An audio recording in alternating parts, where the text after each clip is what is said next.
start with the opening number, which today is It's Really Alright If You Don't Love Me.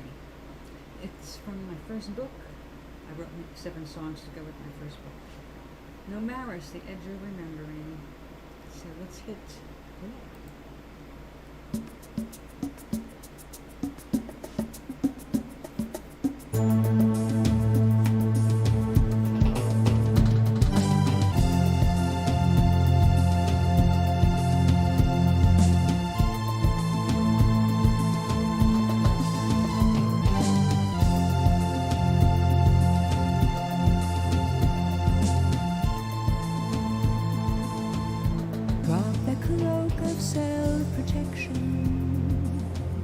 You won't need it to stay warm.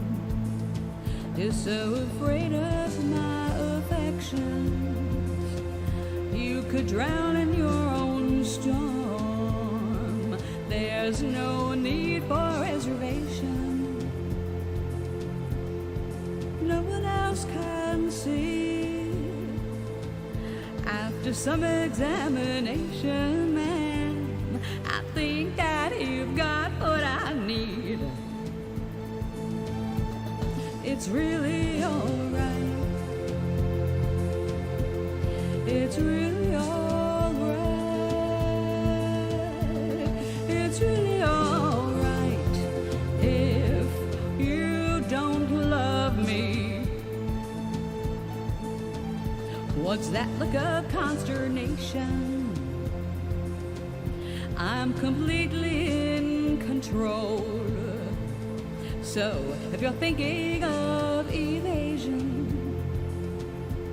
there's something you should know. Well, I wouldn't say I own you, but you're a lover without liberty. Which would you rather face, that cold-hearted landscape or me?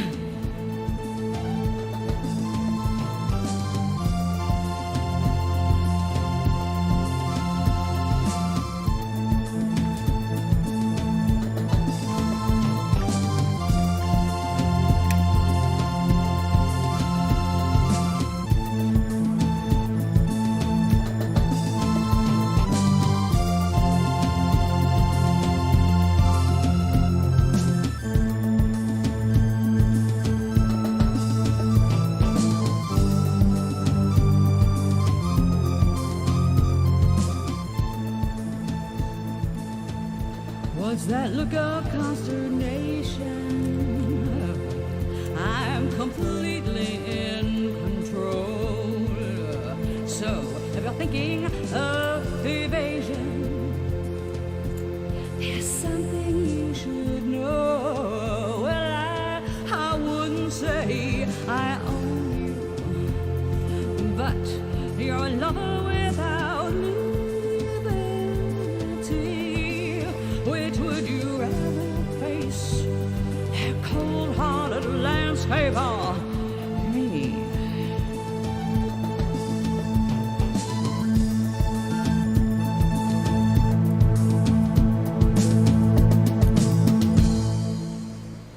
Okay. Now, this song does not reflect my mood or anything like that. It was written with something extremely specific going on in the book in mind. But I only can play music I have the copyright to, and I'm kind of limited there because I've only recorded a very little bit of my music. And although I have written a bit, a lot of it I just don't think is, I don't know. I played it for so many years, I got sick of my own music. And don't take it the wrong way. I can listen to it and go, oh yeah, that was pretty good. Oh yeah, I forgot about that song, and that was pretty good. And that's more like that. I just don't have a whole lot of ego about it. And greetings, Charlotte. So I only played 2 songs to open the show because music is part of who I am, and I like those 2 songs anyway. But especially the other one you didn't hear today, but you hear her most days because of what it is expressing about us as humans, not recognizing, not understanding what we really are. We don't, we change our understandings of who we are as time goes on.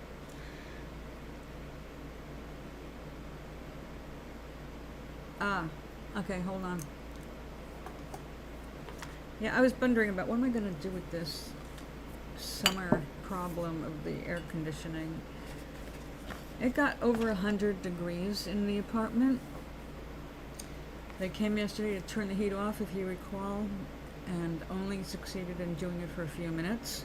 And then an actuator, as it's called, popped off, and again, off was no longer off.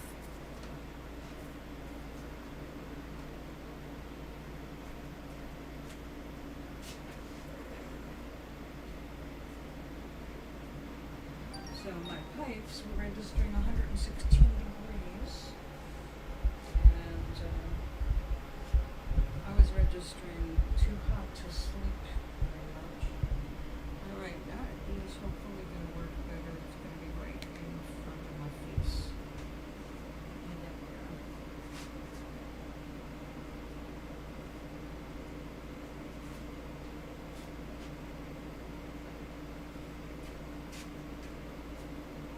Okay,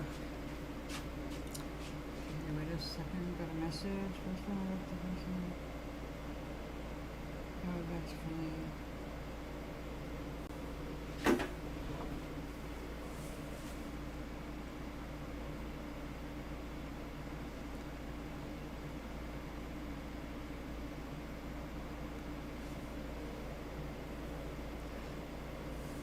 Okay.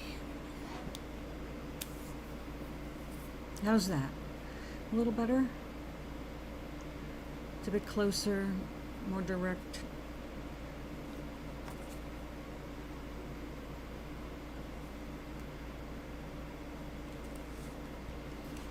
Come back here. I have to be able to see the text. Come on, phone, thank you. Yeah. Every time I come here, it asks me, do I understand the rules of chat? I do. I do understand the rules of the chat. And let me raise the vision here. Yeah, okay. A smidge better is about all we're going to get, unfortunately. As I said, it's really an impossible situation. I have no choice where I sit if I want light, and I have no choice where I sit if I want air conditioning. So I went down today, half dead from the heat in here with the windows open all night. And they said, well, I think it's supposed to be turned off completely on the 15th, not tomorrow. And I said, we're not waiting until tomorrow. I don't care what has to be done. Mine gets turned off today, now, as soon as possible. And it has to be. It just has to be. There's no two ways about it. You see these eyes, you see this hair. I need the heat off. I was very serious about it, as you can tell by my face right now, which is just a tired face. So they turned it off for the whole building, but also had to turn off something else in here. Thank God. I was finally able to close the windows and turn on the air conditioning, and as you can see by what I'm wearing, which is as little as possible, well, not as possible, but as little as I can get away with and still be on camera. It's not cooled down quite enough yet. Now, there will be days, because I've done it before, when it cooled it down enough where I could actually turn the AC off for a little while.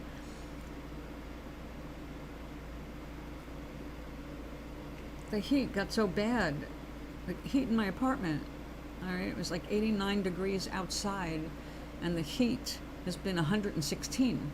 So with all these pipes going around my house to heat me in the winter, but it's now too hot for them, they're on, and my heat never turns off because of a messed up thermostat. So when it got that hot, I really couldn't sleep well last night because sleep was really hard to stay in because it was so hot. So they turned off the heat in the whole building, finally. So tomorrow's the weekend. If you think I'm taking a chance on somebody not coming back here for some reason and turning it off, no.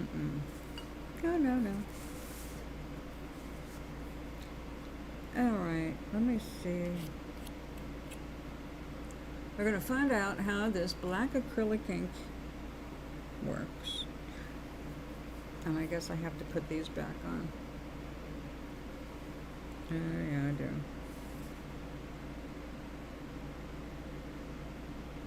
Oh, beautifully. That's how it works.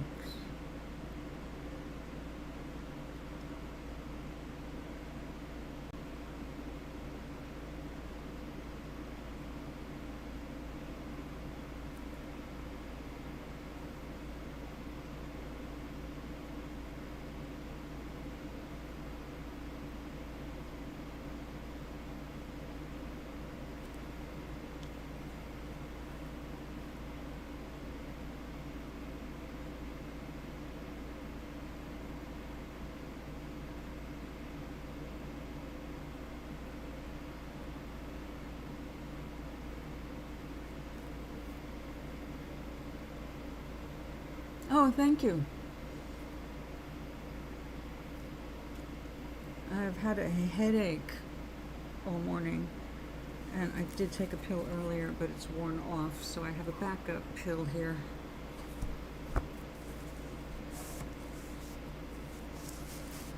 But I'll be fine tonight. I should sleep much better.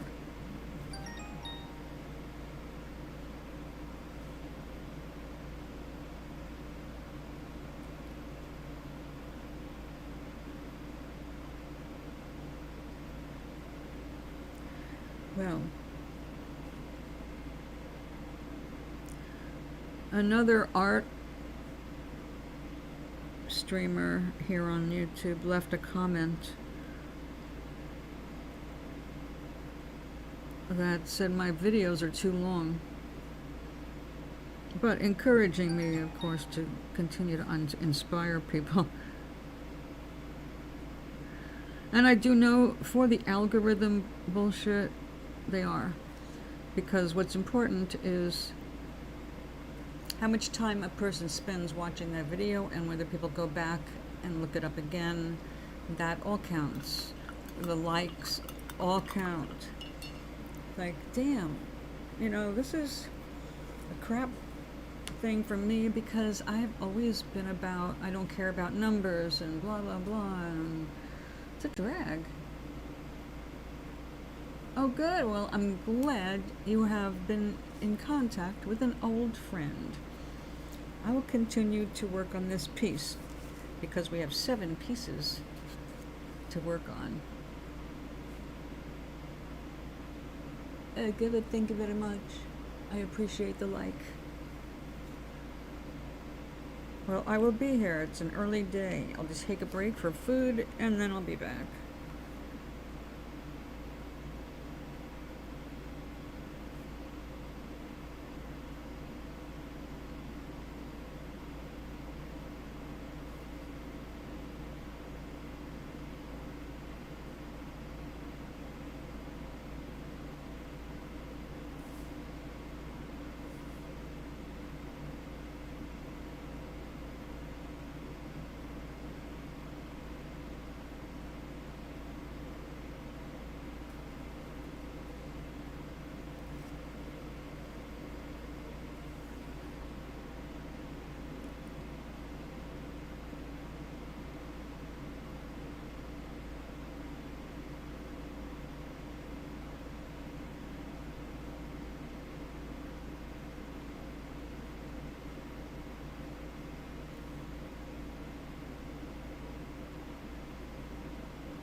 Oh, oh no. I did not mean to do black dots. That is a nice contrast. But that's not what I wanted. Crap. Well,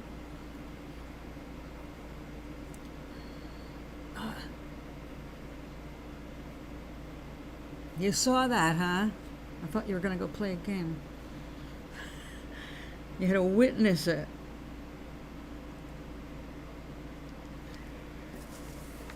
Now I'm stuck with having to make other black dots. I really did not want to do that. I wanted to stick with all of the other colors.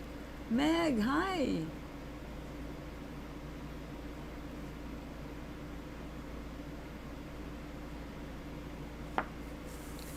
I just changed the plan here by accident by dropping a whole drop of black where I was not intending to.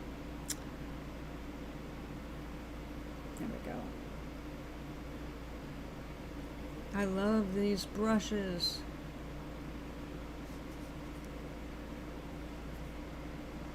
The heat has been on since it was turned on in winter, for winter. Okay, so like October. When we had our first frost was when the heat went on.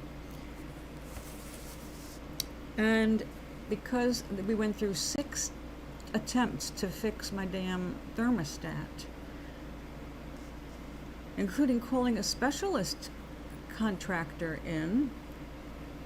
It's a 40-year-old extinct with the last war system of heating, and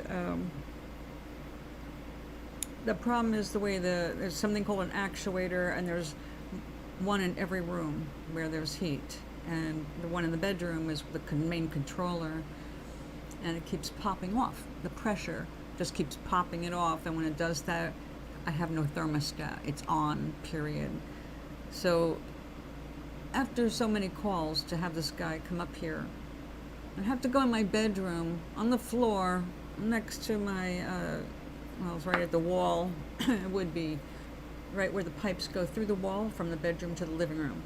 It's that juncture, and on the other side, on this side, is the thermostat, as it's called.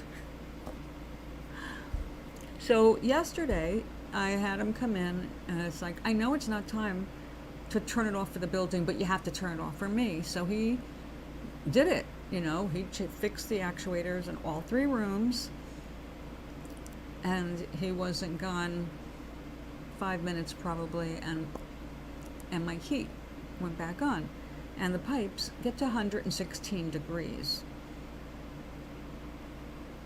So yesterday, when I was saying it'll be cooling down, the heat was on behind me and next to me, and it's under the air conditioner, so there's no sense in having the AC going if the heat's going, because they're right at the same place. The heat's rising right into the air conditioner. It's like, okay, but we know that is a waste of electricity. So last night was hell, and trying to sleep with the windows open and a fan on, and just not enough, you know, because it never got to cool down enough. So it was a miserable evening, and this morning was like, oh God, I need cold water. That kind of a morning with a headache, and I'm just going to need another good night's sleep to make up for last night. But it's off now. That's all that matters. It's off now. I will not have to deal with it going back on until autumn, when it gets cold again. And the way things have been with climate change, who knows? What really is has occurred to me a couple of times. Yeah, they got it off today. I marched down there this morning. Now, I promised 2 cakes for this morning, and I made them last night in my oven, which didn't help my situation. More headache. But I promised. One was a birthday cake for someone who's like 80. You honor that. And the other was for our brand new, we're all trying to support the coffee clutch, getting people to come down and be social from 9 to 10 a.m. So I baked a banana bread with chocolate chips for that, and I made, with a provided mix and frosting, because I never would have used that, either one, a white cake with cinnamon toast frosting. And I made a nice cake, and I brought it downstairs like this with candles in it, and I got them lit, and everybody oh man, my friend Gloria, the 95-year-old, she is such a good actress. She saw everything, and she just acted like she saw right past me. It's like, I love you, girl. So we did this all behind Donna's back, and then after everything was lit, we started singing, and it was a complete surprise because her back was to us, and like I said, I walked in like this to everybody, you know, while I'm holding the cake, so it worked out good. So it was worth it, you know, but he came by yesterday to turn my heat off, and I was operating on the idea that the heat was off, but it was not off, so it is now. I went down there first thing, and I saw the resident senior advisor, and I said, we have to talk right now before you get my banana cake, which I know you love. And I told her the circumstances, and I said, it goes off today. I don't care if it's for the whole building or just me, but it's got to be me, without a doubt, because I said, I did this, I said, you see these eyes? You see this hair? I'm not going through in one more day of this. So they did it. And I could tell our maintenance guy boy was hot. That he and his helper, who's also a friend, they have been running ragged in this heat, trying to deal with this antiquated system. My concern is there are two major expenses. This building is built like a brick shithouse. It was built to withstand fire in a very big way. I mean, every room's got sprinklers in it. You would really have to try hard to set this building on fire. You know, I mean, it's made not to catch fire. But it's got two things that don't age well. And the two things that don't age well are the elevators, which are always having to be repaired, and the heating system. And the thing is that these are huge investments because of, well, it's like, okay, you have all these thermostats, but the thermostats are specifically for this kind of a water system, you know. Oh yeah, because it's no longer fixable. They don't make these systems anymore. They haven't made them since the last war. That's how old the system is. Why they use that in this building 40 years ago? Well, probably because 40 years ago, A, they could get away with it, and B, it sounded like a good plan for something that would be really strong because they made it, I guess, for army things. It didn't pay off. So my concern is, you know, Otis Elevator's been around forever, but they don't keep the same elevators around forever. And it's not always easy to upgrade elevators specifically. We're lucky we have one that's a little bit more modern than some that I know of that are no longer fixable. They're just dead elevators, dead elevator shafts, and there is just nothing they could do about it except return to stairs.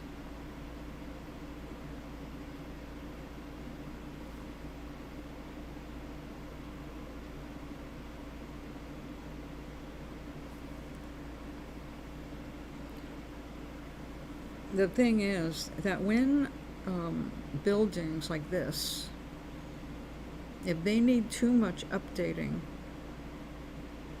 there is always the fear that they can change hands. And then if they change hands, change status.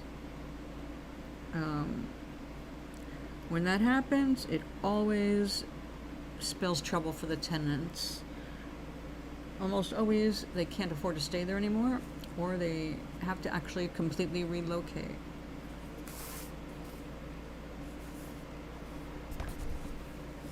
I love it here. I surround this apartment with angelic energy. I don't want to go anywhere.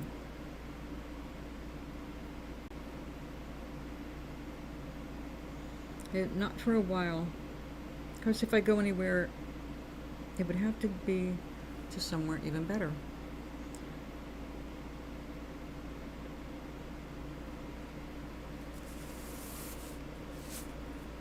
But right now, the trees are budding. They're turning green. And that's what my view is. And as the trees fill in, the cars that I would otherwise have to look at are disappearing. And that does make me happy.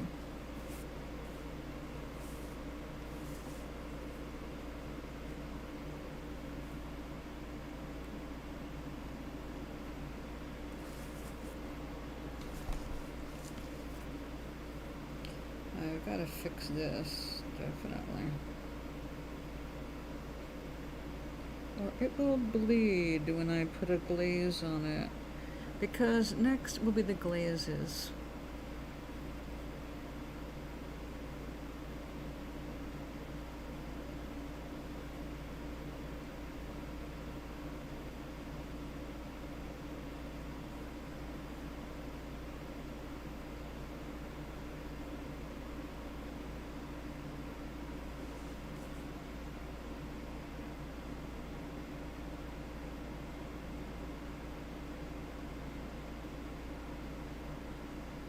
So how are you, Meg? Charlie is off to play a game with an old friend. What are you up to today? Are you on a break?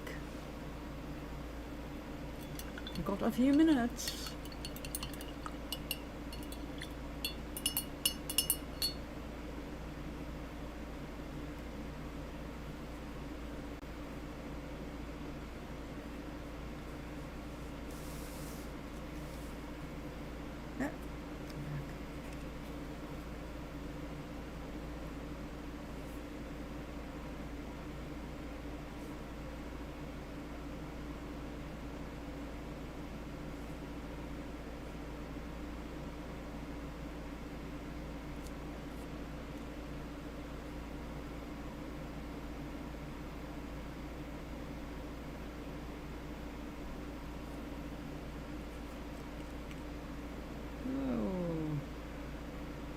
Don't be so greedy. One little drop at a time is good.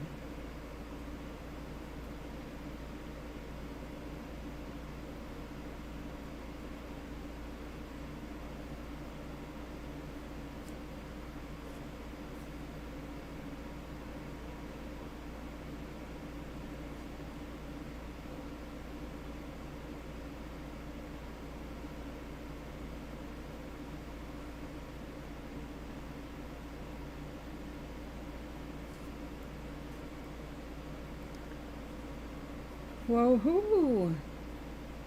Wow. So, how does your boyfriend feel about this? Is he? I mean, I'm sure he backs you up, but you guys getting nervous or extra lovey-dovey? Don't do that couple thing that so many couples. They don't mean to, but they do it. They fight. They have a fight before they separate. Not because they want to have a fight, but it just seems to happen. And then they make up over the phone. People get nervous. Yay. Well, that will work out great.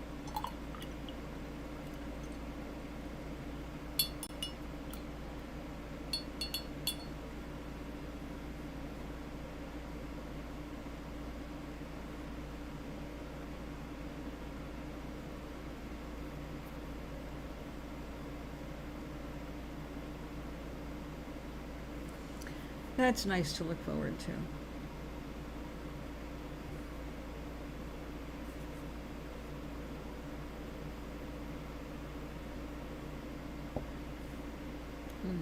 I think I'll take that pill.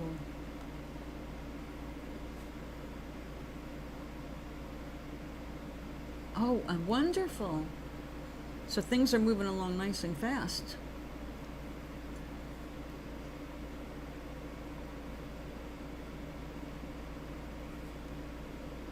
I mean, not nice and fast. You know what I mean? You've got everything worked out. Your training, you'll have a new gig, one you can love.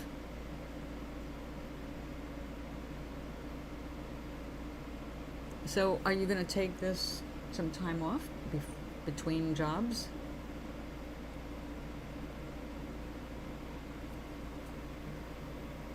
Did I turn that heat on? No?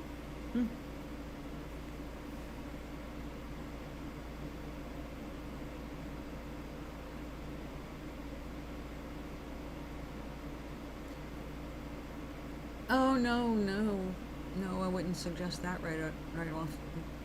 I'm just saying, yeah, if you're closer, you can date more, you can get to know each other better. It is very difficult to get to know a person's nuances, to even know if you can live with them, unless you spend a significant amount of time with them. And yeah, you need to be able to see them on a regular basis.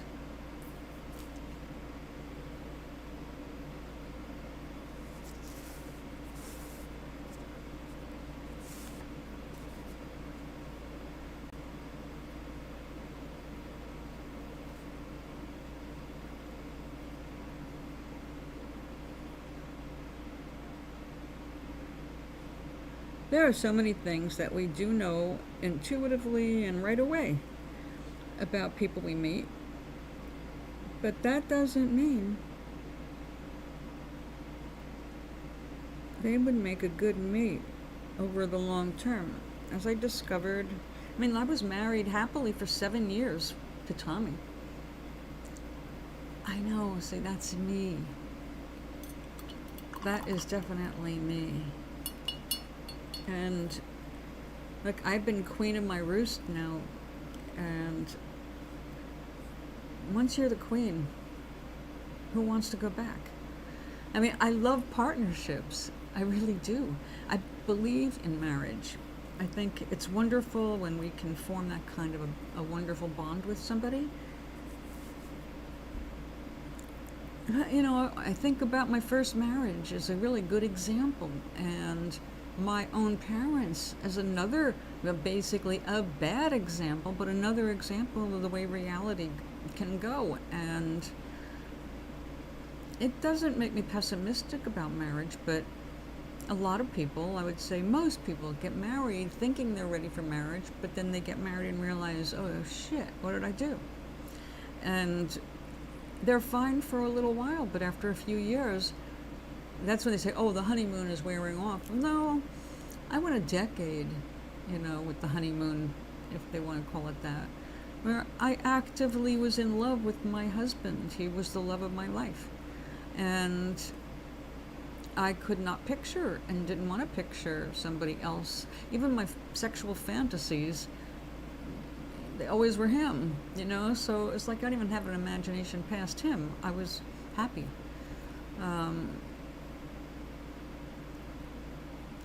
But when you know something is going to work at some point, isn't going to work, or it's going to work, I mean, you've got to know when to let it go for everybody's well-being.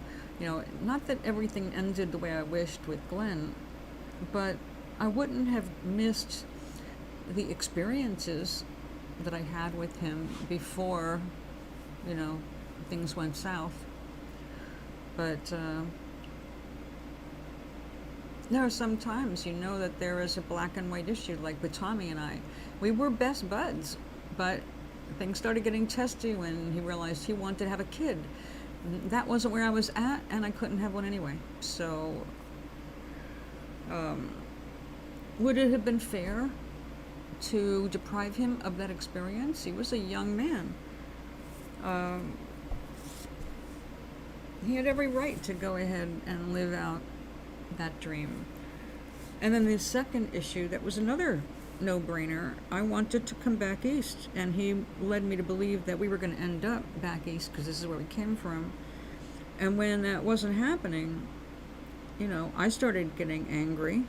It's like, well, I thought we were moving back home. Why are we still in Southern California? And that became, of course, a very black and white issue. Two different coasts, child, no child.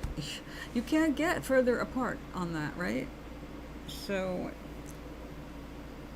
I would have just been stupid and selfish to fight to keep that marriage going. It would have ended up exploding for one reason or another. It just would have had to happen because he needed that freedom to have what he wanted, and I did too. I did not want to live with someone who I could not make happy. I couldn't give him a kid, but even if I could have, it was only briefly did I even reconsider my first stance of no children. I'm still happy with my decision not to bring a child into this world. God knows I raised enough cats and dogs, and I did not need to do more than that. Those are pretty primal things. Where you want to live, what place sings to you. If it feels right, you want to be there. You're inspired by that place, then you want to be there. You don't want to go from some place where you're happy to a place where you're constantly going, Jesus, why am I here? Yeah, that's, of course, at my age, I don't have to discuss that anymore, but it has always been my stance. I mean, that's what I decided when I was 21. Actually, I decided that when I was 15. It was like, I don't want children. I just had 3 younger sisters. That was all the family I needed. I wasn't happy about them coming into the world. I've changed my stance since then, but yeah, that just was not me. And I knew that very early on by babysitting. I knew from babysitting. It's like, no, thank you. If I don't like watching kids to start with, you really think I want to go through all that? Oh yeah, I want to walk around uncomfortable in the heat. And I know it's a wonderful thing for those who want to give birth. I tell you, I mean, my niece just went through a hell of a pregnancy, and she still is not up to being able to take care of her kid alone. If her husband has to work away from the house, my sister has to go and help her. Like, wow, what the hell happened there?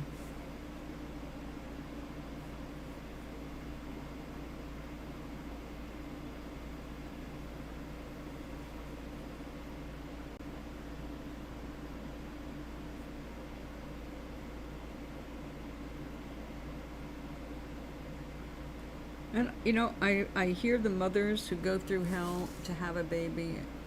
They're so in love with their children. And that makes me very happy.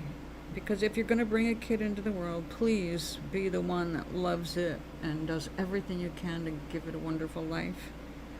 Make it independent of you, which is something a lot of mothers don't do.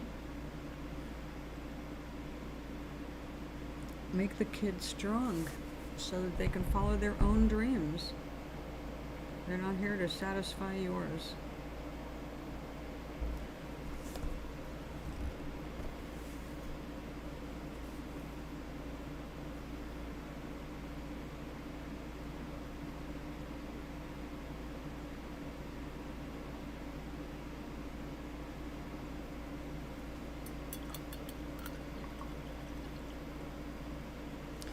Now, Meg, one nice thing about getting older, I mean, you're still a spring chicken, even not compared to me. You were just a young lady. The older you get, the more you'll meet men and women who don't want to raise a family, do not want to take care of somebody else's kids. That's another thing that does happen is the older you get, the more likely your prospective mate is to have children in the background. And I've got nothing against pre-existing children. It depends on their ages and their state of dependency on the parent.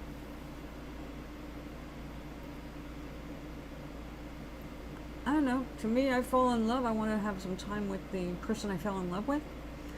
If I additionally fall in love with their dogs, cats, or children, that's awesome. I'd rather start from ground zero, though, and not have to.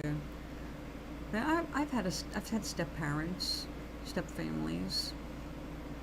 There's good and bad about both. I loved my cousins on my stepmother's side. I hated her, but her family I adored.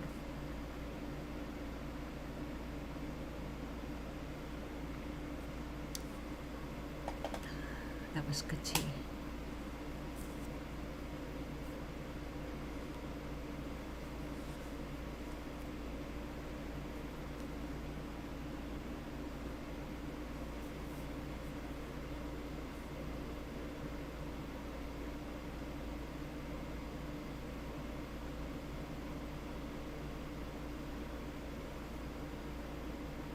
So that was one of the things that very much appealed to me about Glenn. He couldn't stand his parents and did not want to be anywhere near them.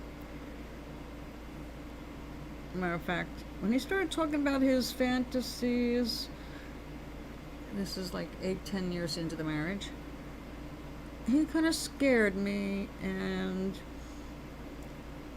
I had gotten to know his parents a little bit by then, and I liked them. Now, I recognized his mother was pretty neurotic, but mostly her problem was hormones. Her hormones, when they were off, they really did make her impossible to be around. It was like she was, I don't know, it was the strangest thing to observe, because when her hormones were straight, she didn't do any of it. She used to basically look to start a fight. Not a fight with you, like with me. She wouldn't try to start a fight with me. She would poke around to see what got me upset, if anything would start me getting angry or having an emotional reaction in the negative. And I've been worked on by the best. I'm not easy to manipulate that way. And I recognized, okay, we got a little screw loose here, do we? Agnes, hello. Welcome, darling. How are you today?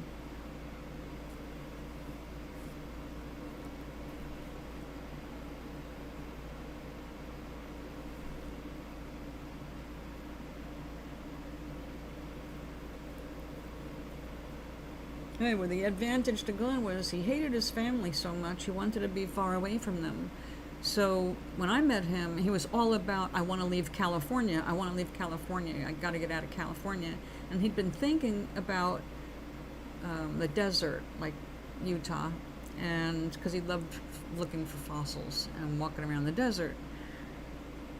Well, I had no connections in the desert, but my uncle had a place that he could employ my husband at in North Carolina, and that's how we ended up in North Carolina, because they could offer Glenn a job and a place for me to do my work, which was my egg business. Little did I know that my uncle was basically full of shit in different ways, but we did get out there, and we did end up with the farm and had 17 years there, which for the most part, I absolutely loved, except for the summers, which were hot as hell. So yeah.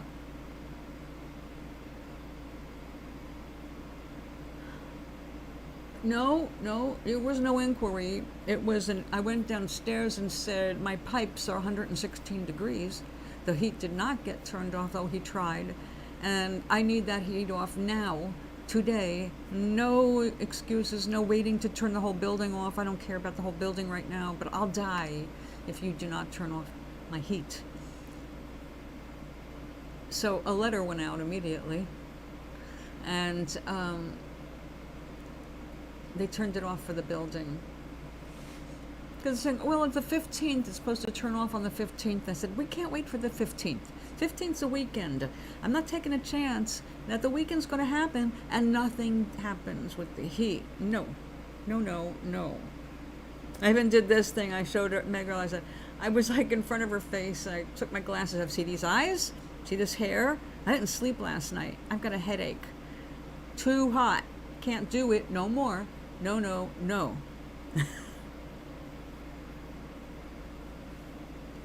Yeah. Well, the pipes were 116. The whole house wasn't, but it was damn hot. So I had the fan going and I had 2 windows open to get a breeze, but that was the best I could do, and the wind died down overnight. If it had kept up like it was earlier in the day, I would have been able to, do better. So it was a miserable night and a miserable morning. I'm doing better now because the air conditioner is on. It's noisy, but it is cooling the place down slowly. So, yeah. And what this means is at the end of the year, when they turn the heat back on, I have to call them up here all the time to fix a part that no longer exists to be replaced. The replacements don't exist anymore because they never made replacements for it. And the system no longer exists in the real world except in this building. So my thermostat is mostly for show because my heat was off all this time. It was off all this time, and it was never off ever once, not once. So it's like that for everybody who lives here. I have the worst apartment for heat because of its location, with the nice southern view, all that southern sun, and the roof, so I get the sun on the top. But there are so many other perks. I try not to focus on this, but it is going to be sucky for sound, because I do not have the understanding of video and everything to change sound and deal with that. So we're just going to have to, well, if you ever want to come back and look at what I'm doing, you can just turn the sound off. Because there's no, there's no real discussion at the moment going on. But yeah, it was totally sucky. So how did everything go with the dogs yesterday?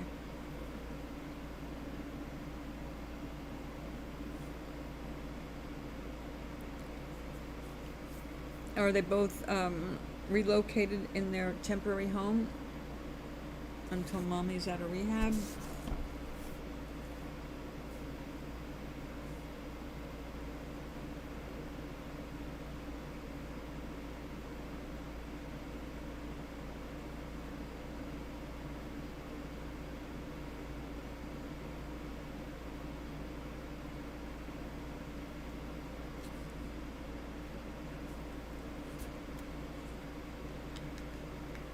Oh, that's today. Okay.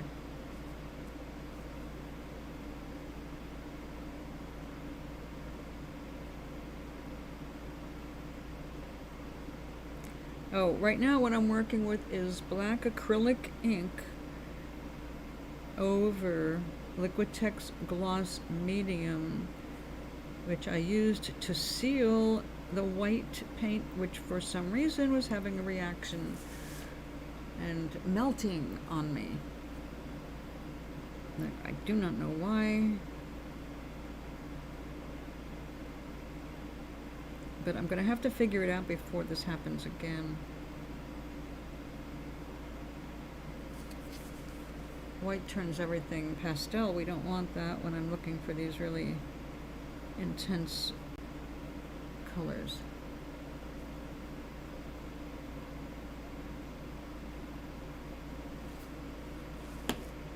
Hey, stay there.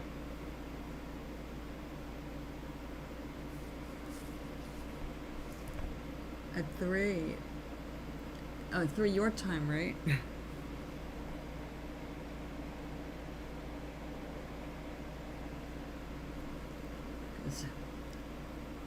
an hour away from 3 o'clock my time.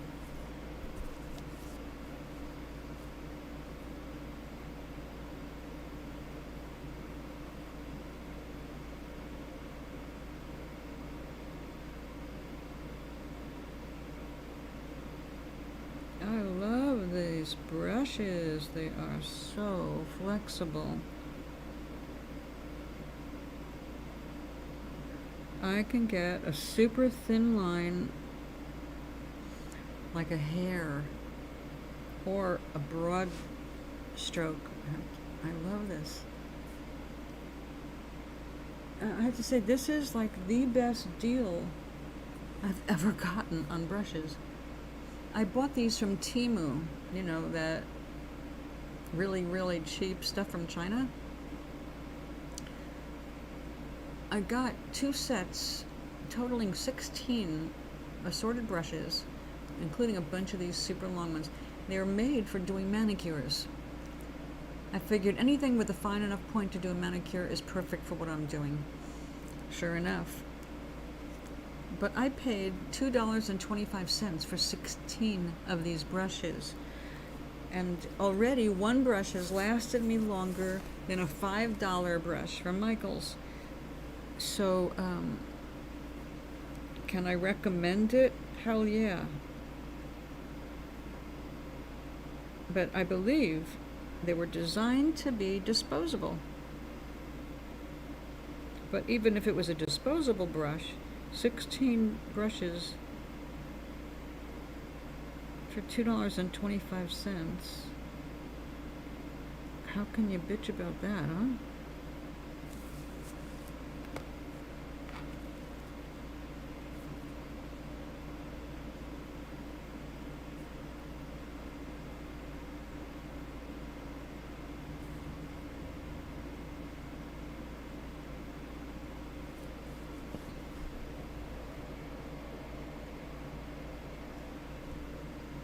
Oh, I feel cool air right here. Awesome.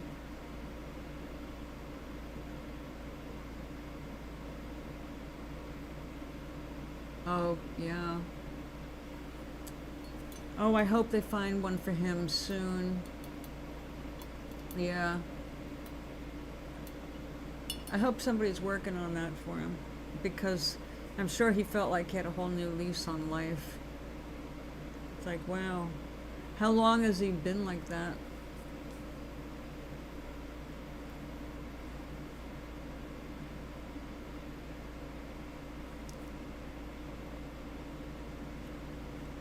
And has he been crippled just recently, or this has been like years?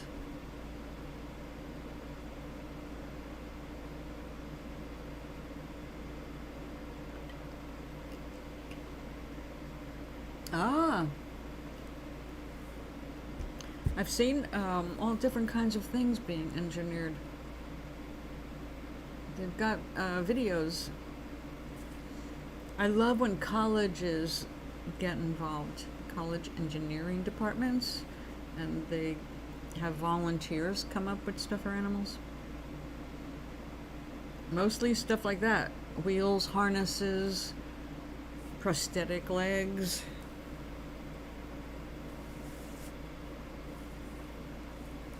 Ah, okay. Was it a stroke?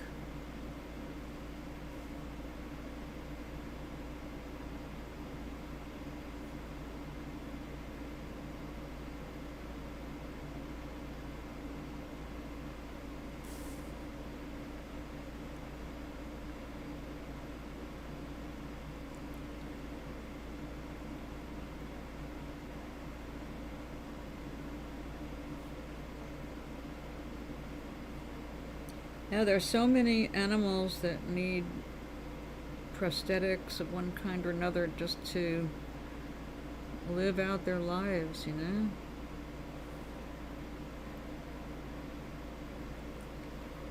I love it when people are able to help with that.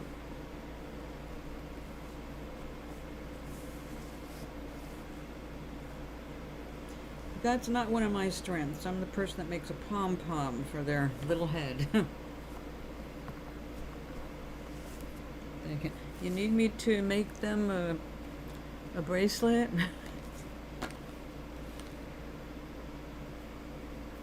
Paint a sign with their name on it for their doghouse?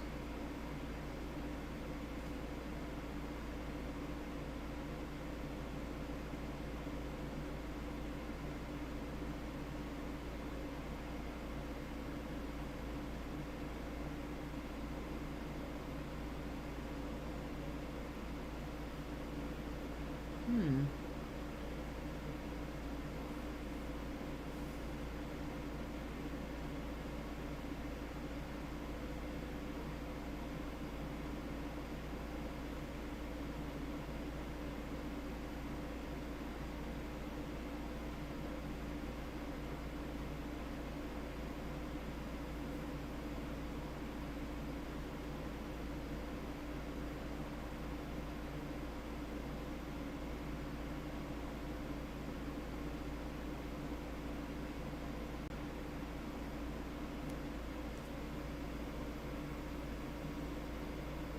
Ah.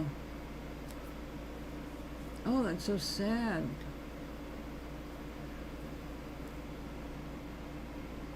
I guess I was really lucky in my rescues. I did not end up with one of those, but I did have Goldie, who was crippled. So she was a tripod because she got hit by a car and they did not they didn't work with her. So she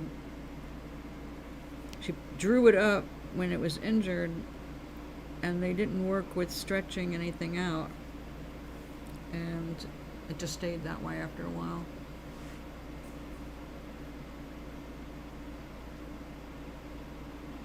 Yeah. Well, you can only do so much. That sounds good. I'll wait for you.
Uh-oh.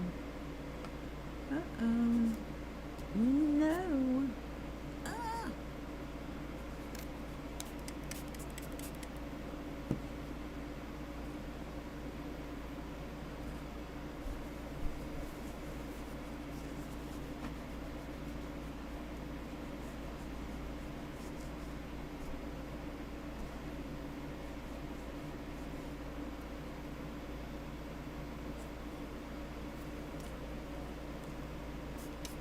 This is what happens if you get dirty fingers and you don't notice. She will be RB, Charlie.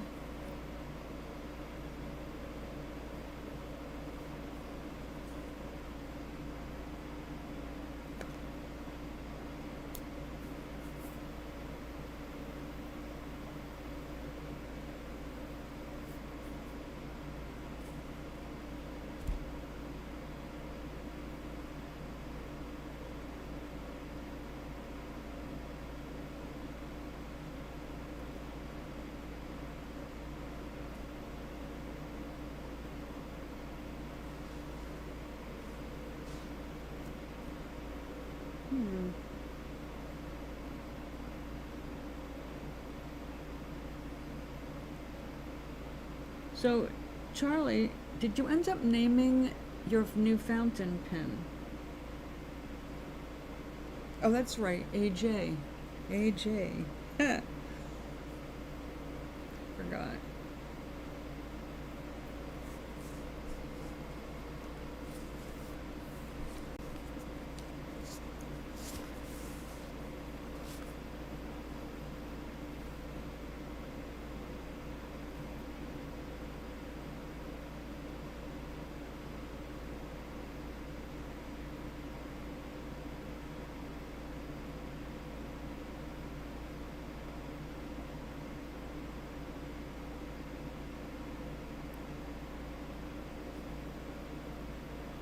Hmm. Wait.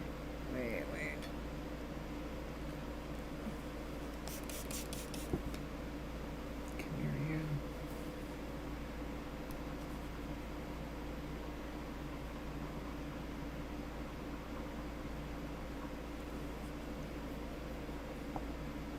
Oy. It's one thing about black. You cannot disguise a mistake. It's right there in your face. Oh, that's your mom. AJ is a good name.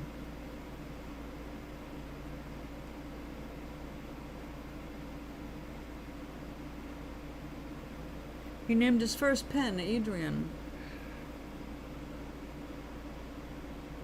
But that got destroyed.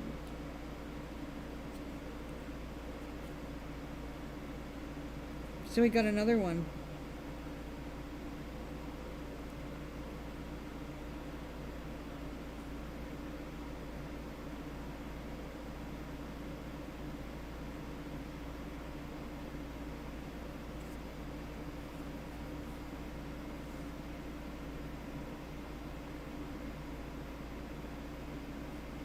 I wish now, of course, that I had saved all the pieces of my father's Mont Blanc. But my father had used it since Dr. King used it, or held it, I should say. He didn't use it. Then President Johnson used it. LBJ.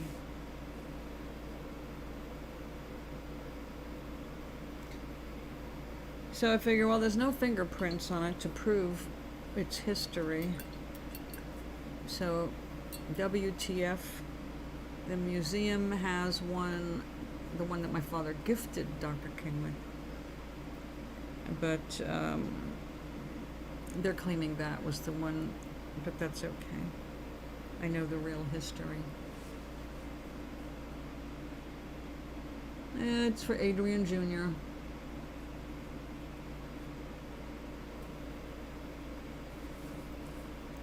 Since Adrian took got gummed up, or that was what was the problem? Did they diagnose the problem, or just give you your money back and sell you a new pen? I don't remember how that worked out.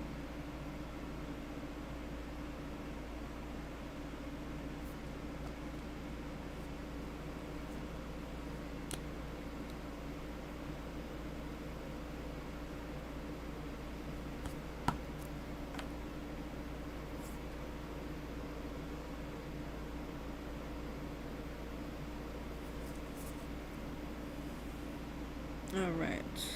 I will have to let this dry before I do any more on it, because the wet spots here are in danger of me smudging them and dragging black ink across the canvas. So no worries, because we have so much to work on. Where the heck I put this one? Oh, somewhere else. Oh, clever shopper.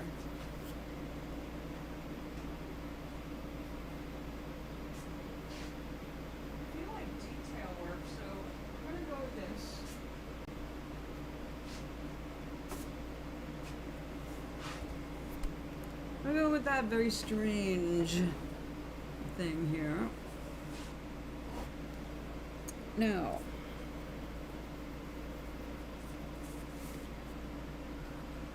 I know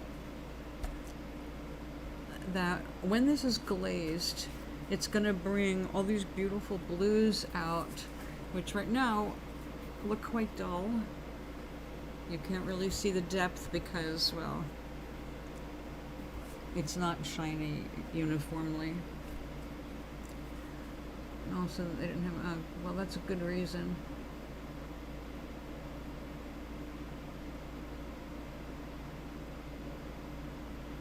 Yeah, usually I try to stick with the same store if they were, you know, courteous and helpful and all that. But if they don't have what I like, it's a moot point. I don't buy something just to please the sales clerk.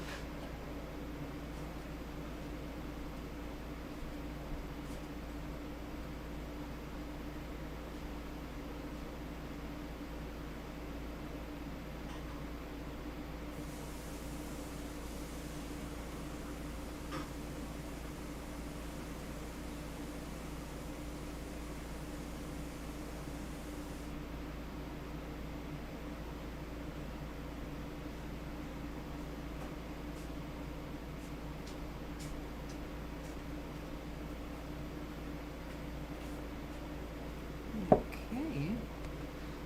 See, what'd you say? Oh, okay.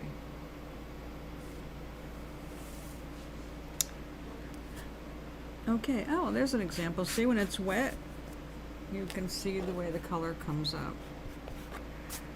And it's going to be really pretty after it's glazed. But right now, what I want to do is my close-up work, which requires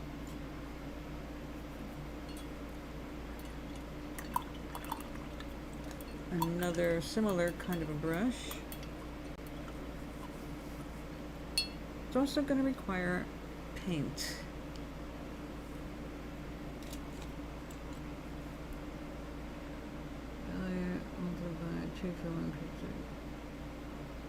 Oh. Well, they didn't have what you wanted in that kind of a deal.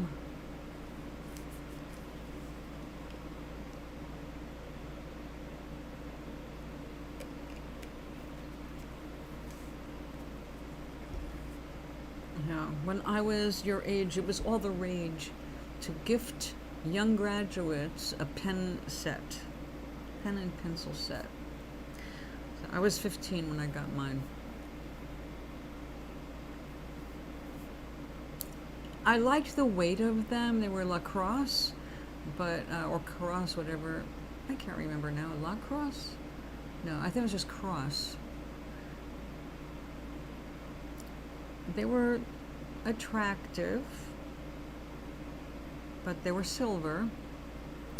I couldn't help but notice that my stepmother's set was gold. Everything with her was gold and diamonds. And this steel set or whatever it was did not impress me all that much. But I remember liking the weight, and although I wasn't interested in the ballpoint pen because it had a medium and blue ink, which I didn't like either aspect. I didn't like blue ink. I used black or chocolate brown. And I liked fountain pens. I didn't like ballpoints. But the pencil, I really liked the pencil. And to this day, I still prefer the automatic pencils. Even though this is nowhere near as fancy as the gift, it works just as well. I like the lightweight. Yeah, thank that Cross.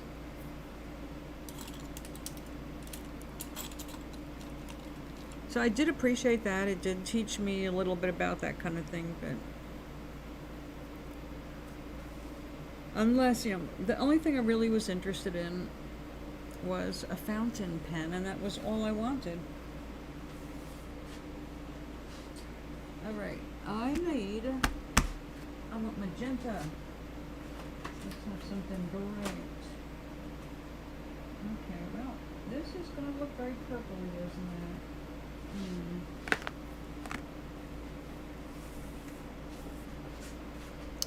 Alright. I had this more in mind. This is going to look very purple when I put it down. but I like this too. We may end up using both.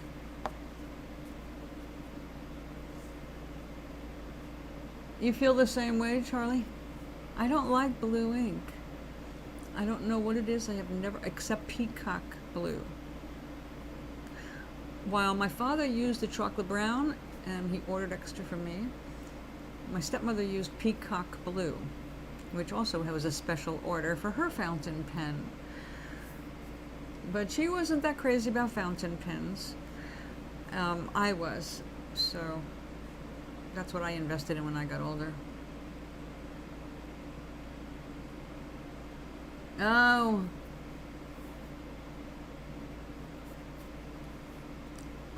I liked brown. That was my favorite. It was the warmest. And nowadays, of course, you have more options. There are multiple browns. There are at least 2 or 3 browns you can get. All of them for pens. There's a nutmeg brown, and I forget what I say, sable brown. I'm not sure what the others might be, like sienna probably. I love these too, and if I was going to get an ink, I would go with one of these. It would depend on my stationery because I also had custom stationery with my name embossed on it. Burnt sienna and burnt umber. I like burnt umber. It's a little bit more like a dark chocolate. And burnt sienna makes me think more of hot cocoa or cinnamony, you know. But you go according to your paper. If you have, like my father used a very pastel mint green, and when he used the chocolate brown on it, it always made me think of mint chocolate chip ice cream, which was my favorite growing up. And I wanted exactly that. My father, though, was coerced by my evil stepmother into getting me pink stationery and blue embossed ink. So you can imagine how much I loved that stationery. I actually only used it for writing letters to my father, because I didn't like it, but I wanted him to see that I appreciated him having stationery made for me. And the one who got the stationery that my stepmother knew I wanted, it was a beige linen and black ink.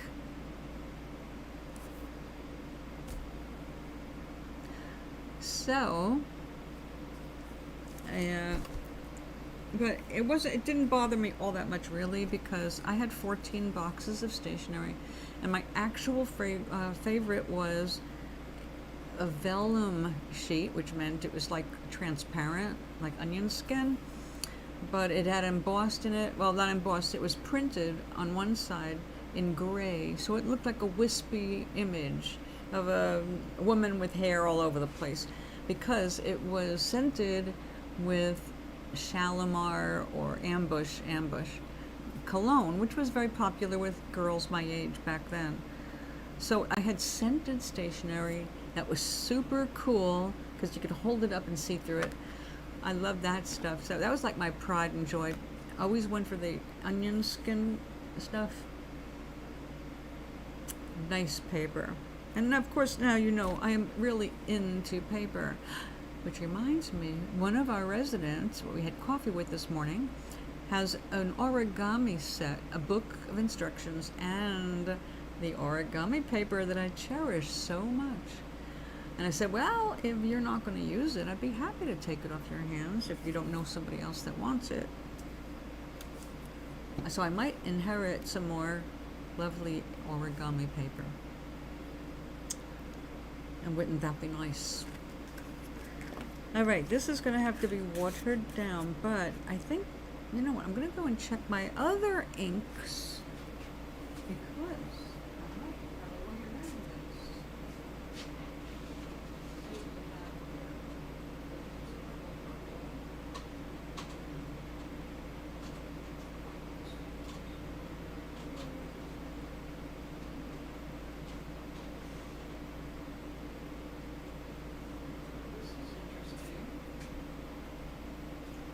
This is more of that seafoam blue. Now this is a calligraphy ink that is heavily pigmented. We're calling this teal green, acid free, archival, water resistant, but not waterproof. We will not use this.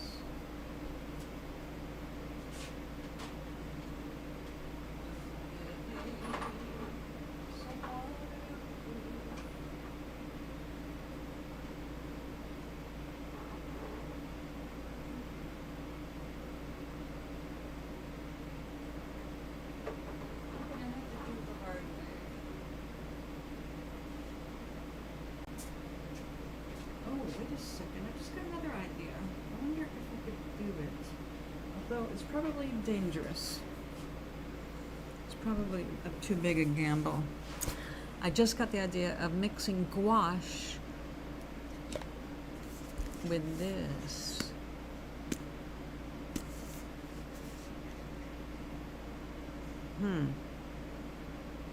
This would match, but the gouache would not. Maybe I better not mess with it. Let me see what I can do with this.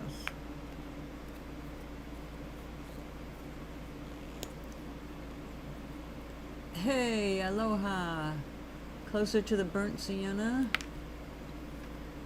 Told a little 8-year-old Asian girl when she wanted to know my color. Aww. Burnt sienna. I love it. Spoken like an artist and a smartass. I like that.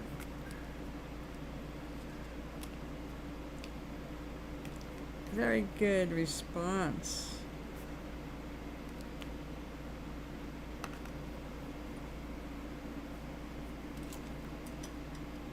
I like that.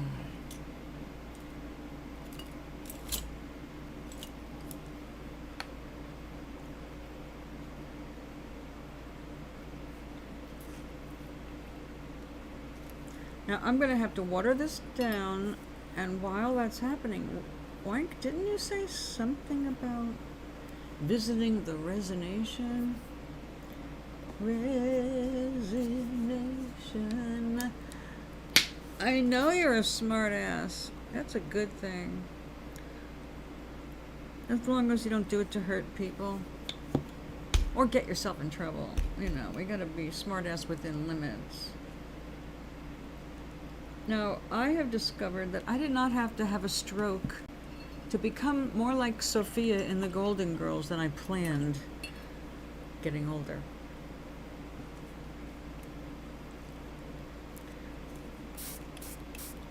And I noticed this since moving in here, being surrounded by a lot of people who are 20 and more years older than me. This morning for coffee, I sat right next to someone who's going to be 90 this year, another one who is 95, and another one who is 96. Like, I am the spring chicken here. I am down to my last couple of gummies. Excuse me, I took the last mood one, which was Nano. I prefer now that they offer Nano, I prefer to get that because I like to know how it's going to affect me, you know, early in the game. I don't have the kind of time or patience or blood pressure to wait an hour, 2 hours to see what happens. Yes, we're all going to be right over. Alright, we're making this as thin as I can make it without washing out all the binder. That's why I added some medium to it. It has to be thick enough to be opaque, but thin enough to paint lines with, like curved lines, which get a little tricky. So I'm going to need a little patience for this. So I'm going to go check out what I have in stock. While this is continuing to do its thing. Can you see it? No, you really can't, can you? That's what I'm working on. I'll be right back.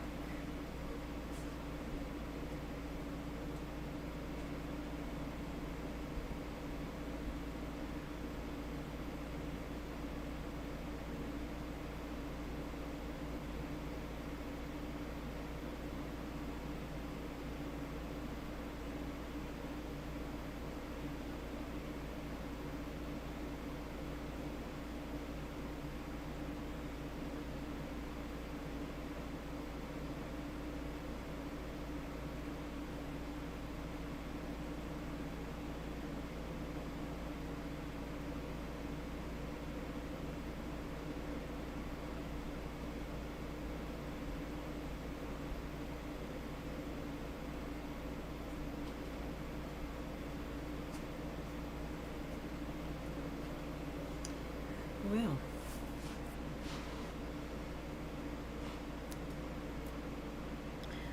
all right, let's see if I can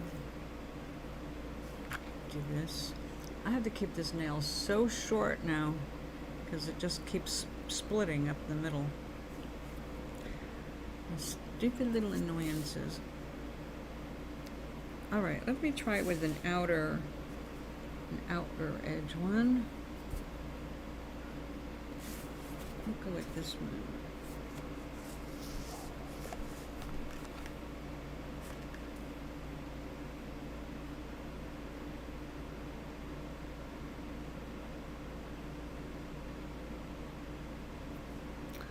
Kind of transparent.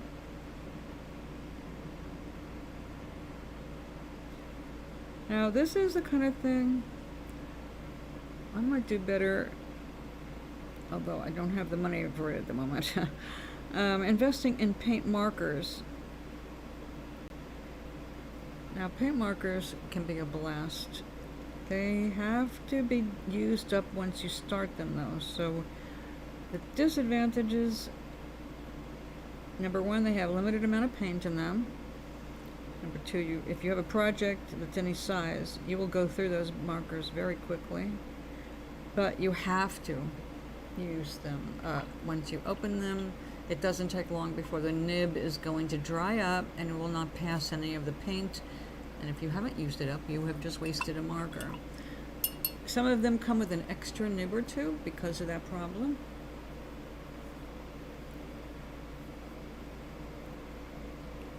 But I don't know if they all do. I have not seen it with all. I think I had an extra nib when I got a certain brand of gold metal paint marker. But it's been so many years I can't remember. Now there is a project, and now that I'm here in this apartment and I can do it, I might do it. When I was in Asheville, I went to all kinds of little art stores and art outlets, and I had this idea, and I was doing it on, in fact, I kept a rock to remind me of my idea over the years because somebody was making money on it, doing it on chairs. And it was all paint markers.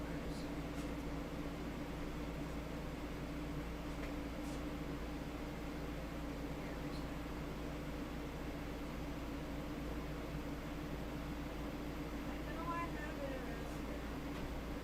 I did not give this one away because it was kept to remind me of the specific project that I want to do in the future.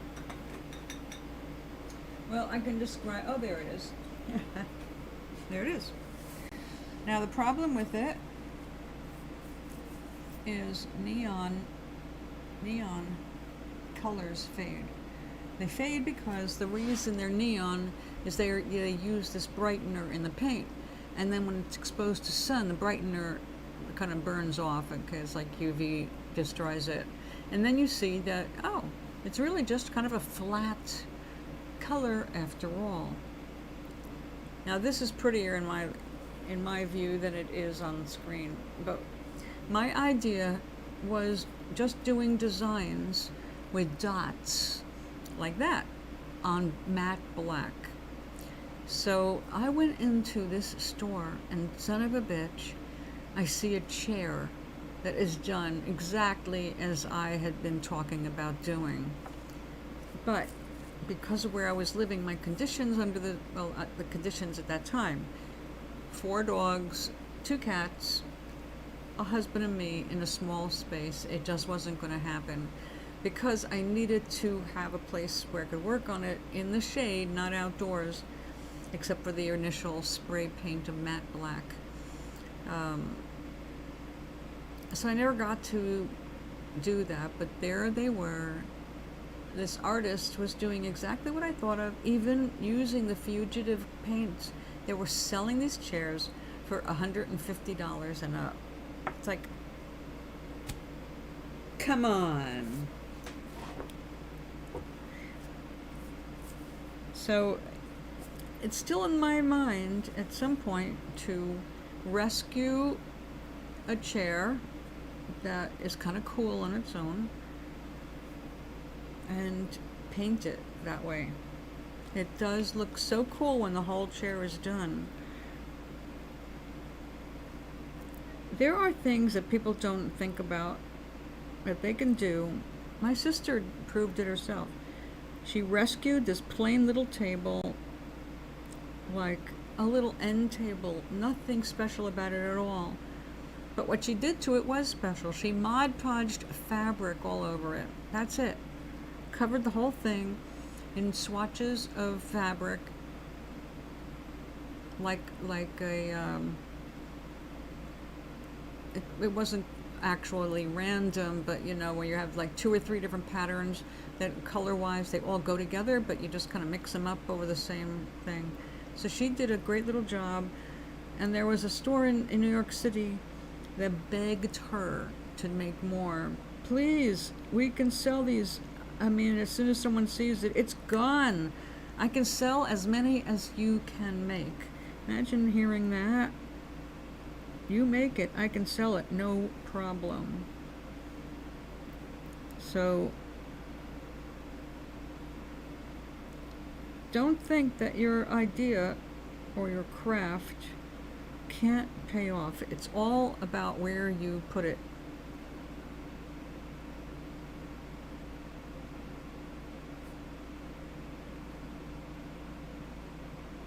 Now, I inherited a table.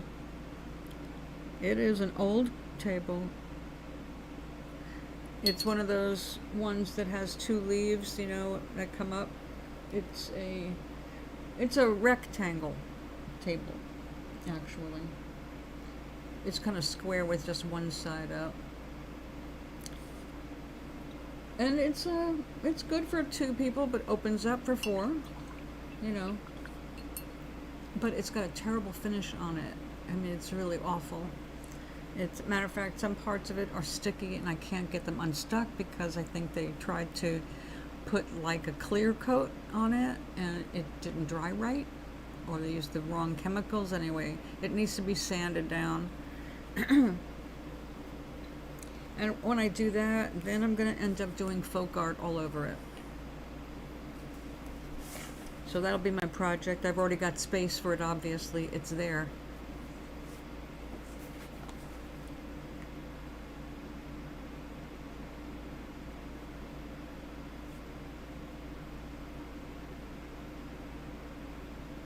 Those paint markers, by the way, the ones they're doing the furniture with, are enamel. Enamel over matte black acrylic. These people, this art place, sold them regularly. They never had a chair or a piece of furniture that this artist did for longer than a week. It's like, oh my God. What am I doing painting eggs?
Hey.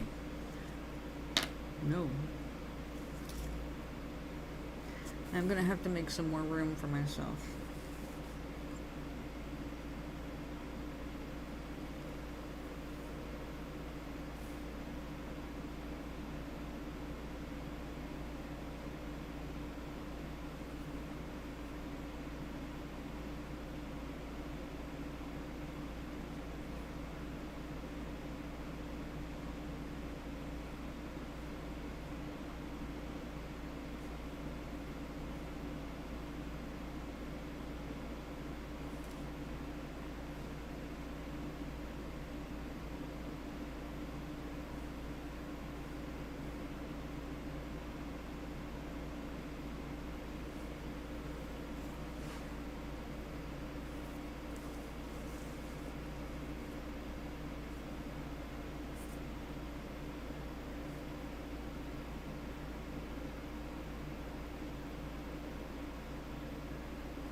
Oh, have a wonderful afternoon. It's getting much better in here as the minutes go on. Thank you. Yay, air conditioning.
Strange.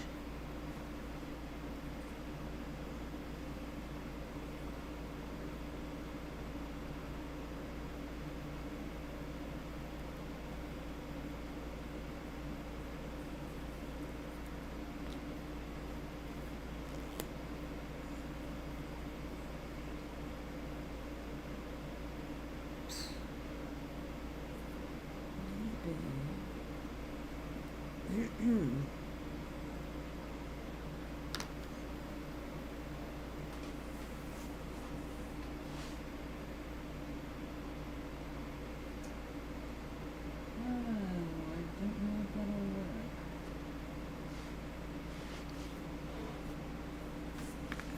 Chemical difference here.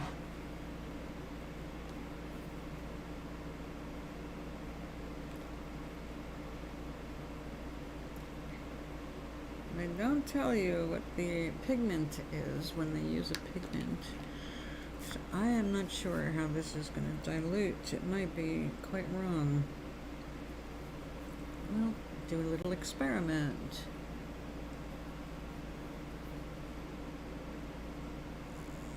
Oh.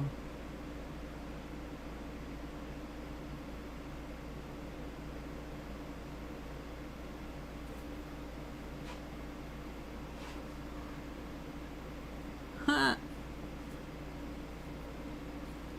Well, what do you think ink is made of?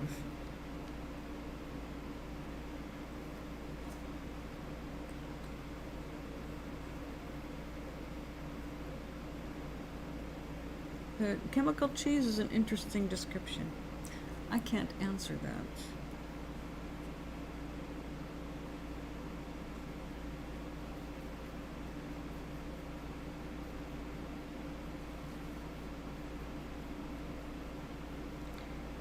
All right, that's not bad.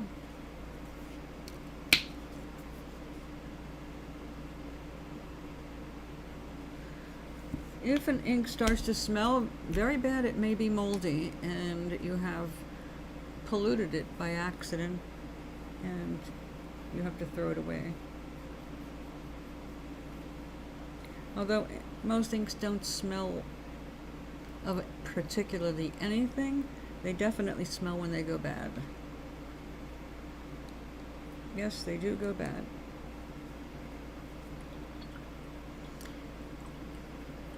Do you notice how I take the ink out of the bottle and put it into a container? When you want to fill your ink, you should be doing the same thing. Put some ink out of the bottle We don't generally put things into the bottle because whatever is on the surface of whatever you're sticking in there is going into that. And surprisingly, a lot of different things can live in ink that you don't want there.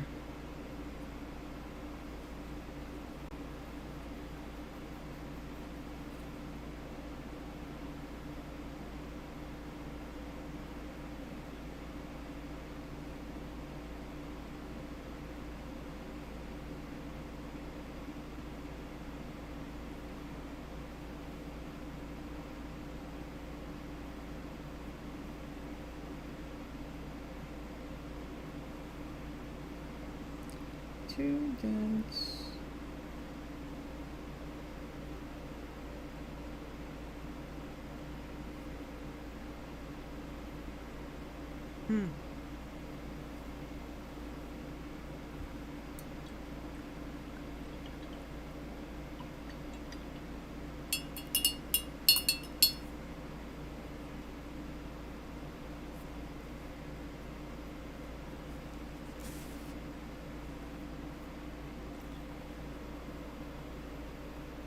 Oh,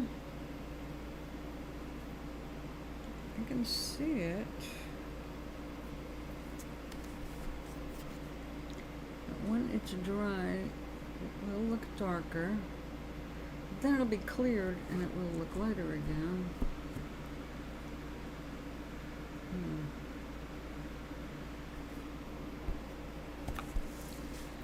Maybe just a little more opacity.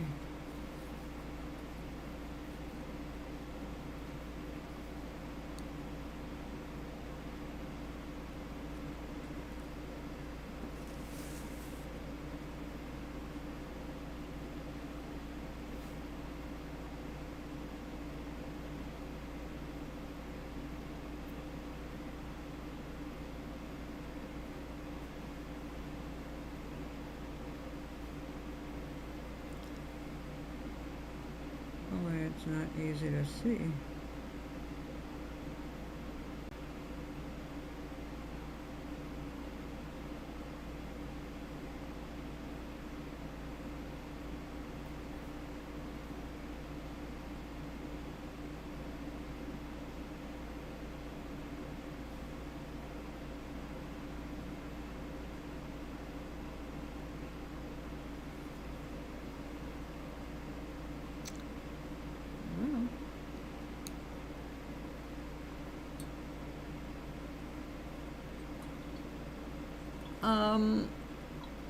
I read the headline that they were looking for Governor DeSantis. He seems to have disappeared from South Florida and hasn't called the mayor or anything either.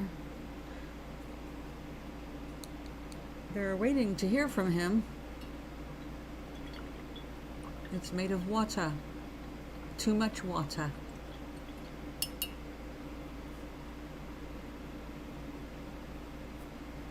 Or you're asking what DeSantis is made of. I think we're getting an idea. He was busy working on a 6-week abortion ban in the background and passed it before people could notice what was going on.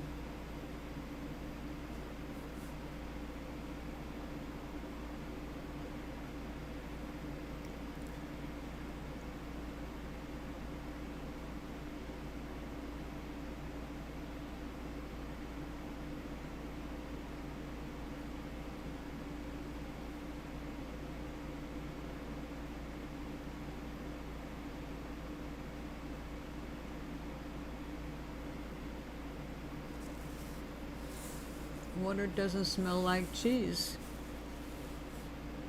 Water is only the main component of ink. It's not the only one. But I would say if it smells like cheese, and it didn't start off smelling like cheese, you have an infected bottle. So you have introduced mold, and you need a fresh bottle. And you need not to dip things into the bottle.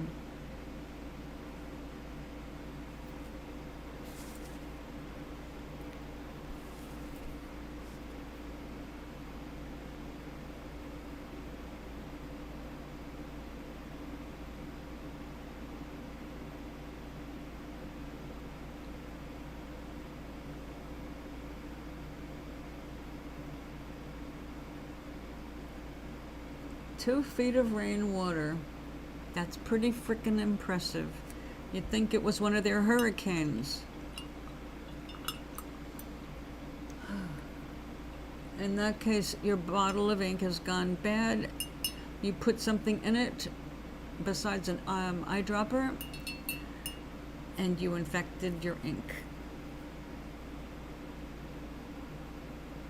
It happens. Yes, it's called mold. Don't be sitting there smelling it. It's bad for you. Mold is bad. You don't want to inhale it. You don't want it on your skin. You don't want it in a cut. And you don't want to ingest it.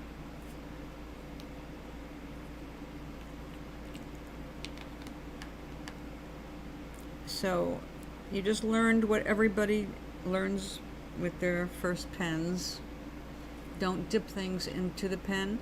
Don't dip your pen into the ink. Do not dip a brush into directly in the paint. You always squeeze it or pour it into a receptacle.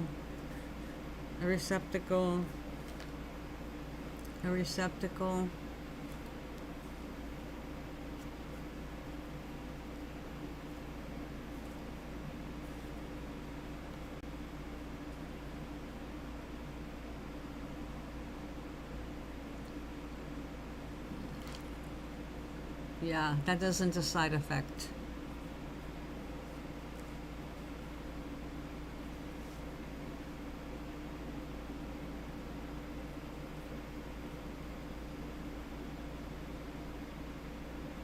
What are you supposed to do then?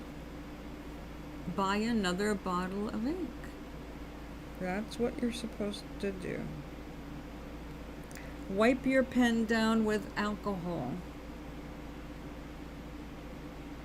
And try not to make it moldier.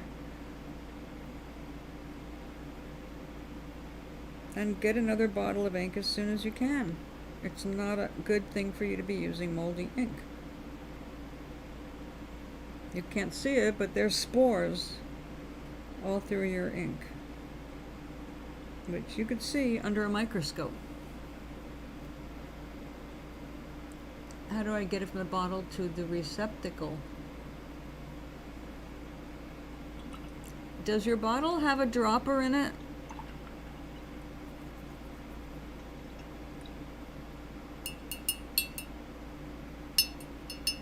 What's so bad about that? That's a good price. Oh, that's awesome if it's free shipping. I'd go for it. Oh, never mind. Free shipping with a minimum order?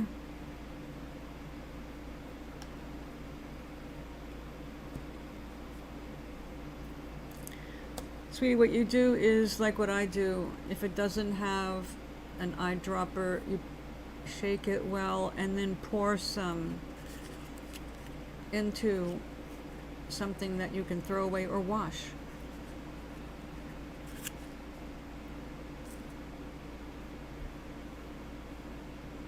Yeah, that's always the drawback.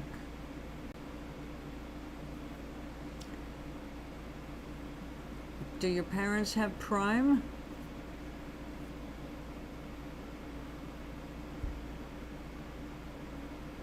There are, I think, 3 different brown inks available on Amazon. And if you have Prime, there's no minimum.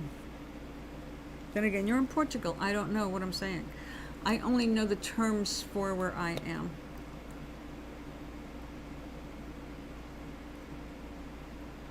Oh my God, what?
Oh. Cool. Oh. My God, are they using the real thing? Octopus ink? Or they're just imitating it?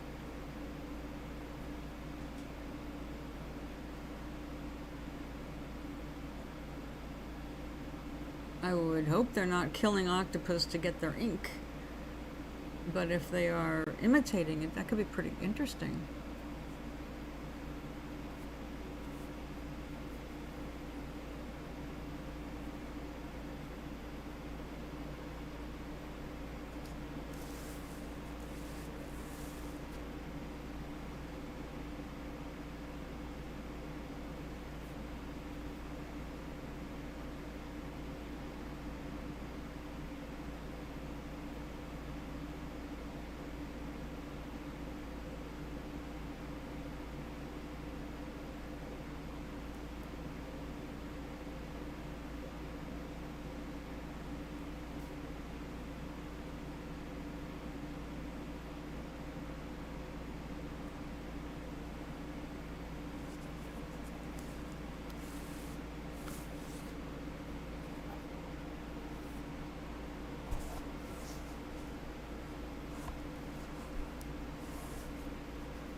Yeah, that sounds good.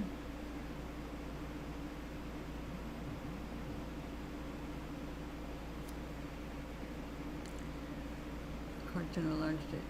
Oh, yeah. That sounds familiar. That sounds like a Gary Larson.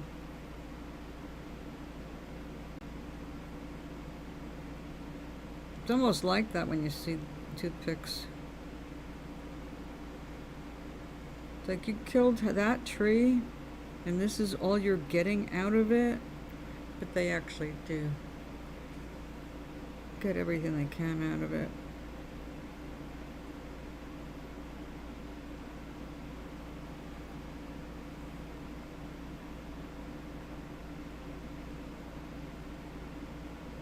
These days, anyway.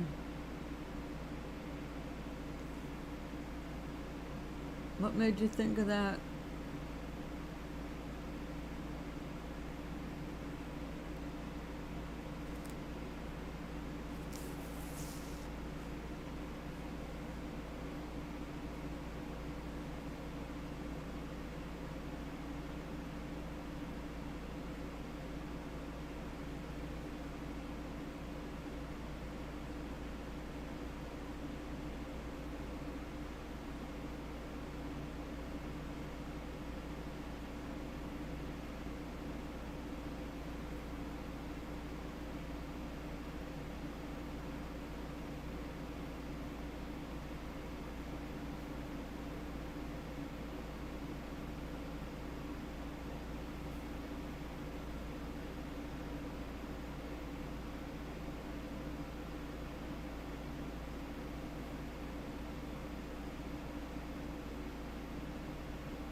Ah.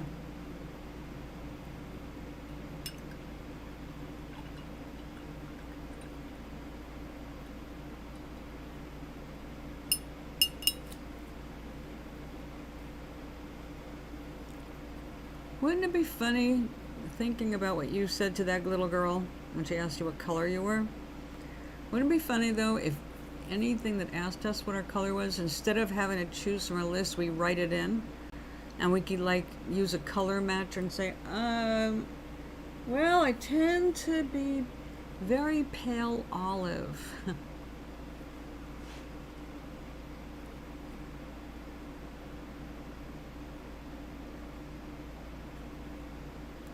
Pinkish white. Peachy. Peachy would be a good color. I'm peachy. I'm not white, I'm peachy. You can, obviously I'm not white. This is white. That is white. I'm an artist. I know what white is. I am not white. I am more like unbleached titanium. Oh, if I went with mood color, that works too. That works too.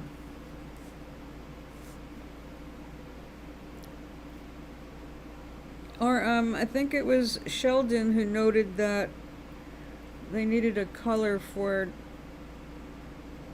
feeling a certain way, and he came up with orange, and feeling absolutely orangey with whatever it was. I can't remember now. I'll have to go back and see that episode. Like, well, I know if you're blue in the pink, rosy, golden, yellow for jealousy.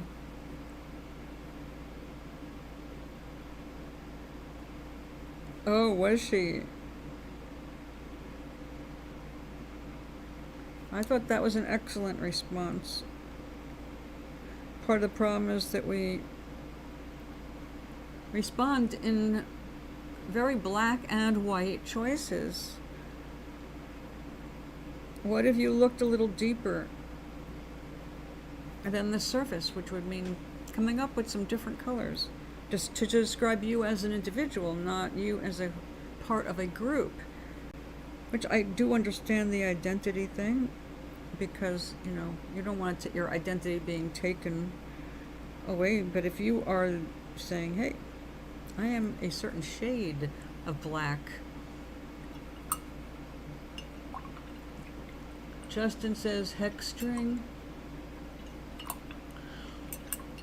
Well, what hex number would equal whatever color you're feeling? Because I know when you're doing your coding, like to create a WYSIWYG page, you have certain colors that have certain numbers, etc.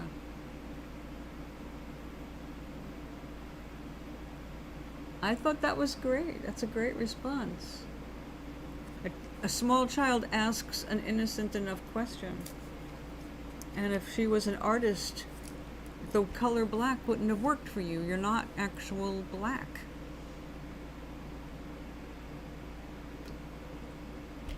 And our color comes from melatonin. That's it, melatonin. You have more or less melatonin.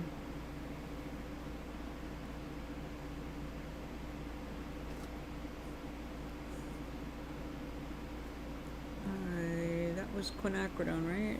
Yeah, it was.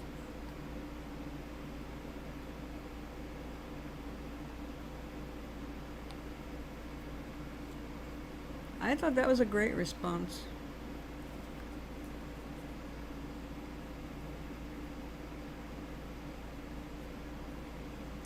If the girl knew you were black, then why would ask the fucking question?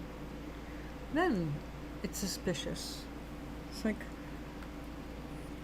you're a little girl, you got eyes. Why are you asking me? That's 7. That's a 3-year-old question, you know? Actually younger. It was me.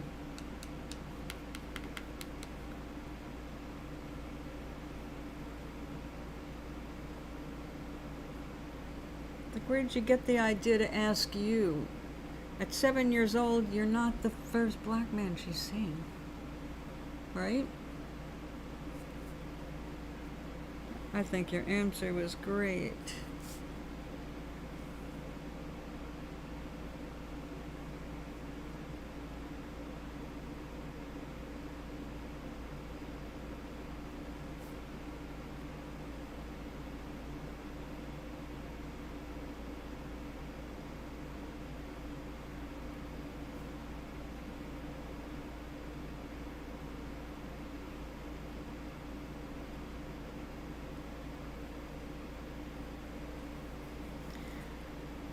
I found that my skin tone is actually closest to Liquitex's straight out of the tube unbleached titanium. And I say that seriously. And it wasn't my intention to color match that way. But when I started on Toblerina's costume, I had to try it on my foot. I had to try it on my toe, right? To see if it fit and also to make it match.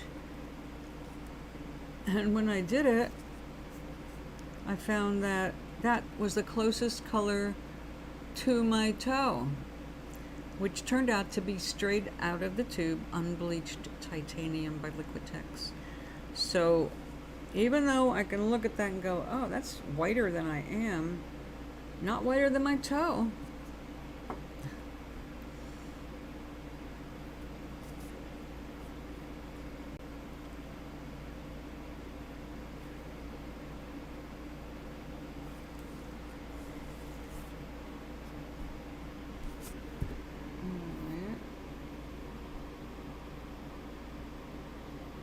We need to go over a couple of spots. Oh, my frame finally got here the right size, so I can frame my sister's. She sent me a print of one of her paintings, and I read something else into what she did, which is why I'm going to put it over my bed. What she meant it was much more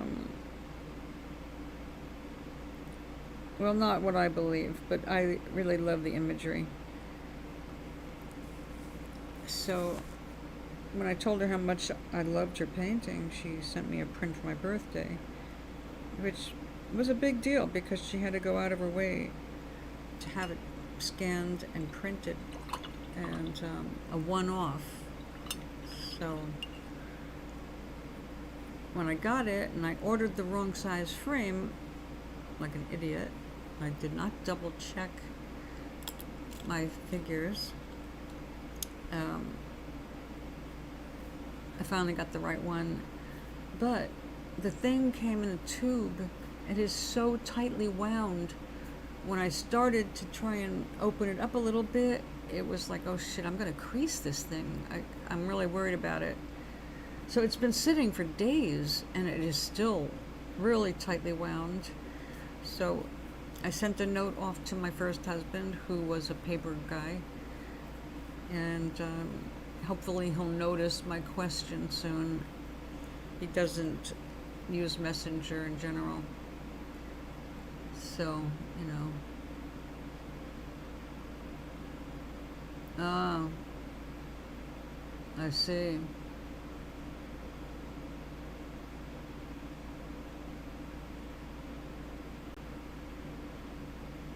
Well, you answered well. I love your answer. If she was confused by it, she'll have to learn a little more. By now, she's probably not so confused.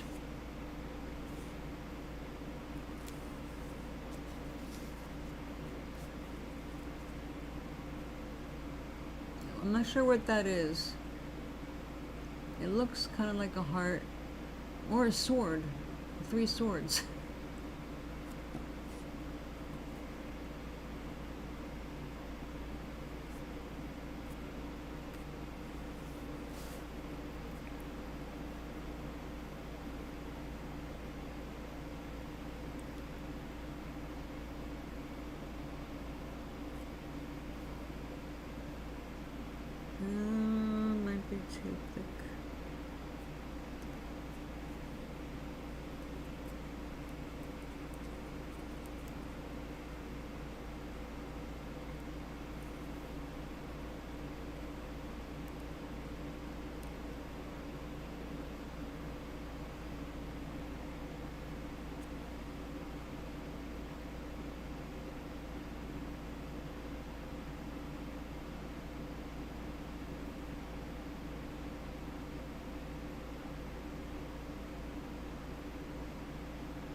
Oh, cute.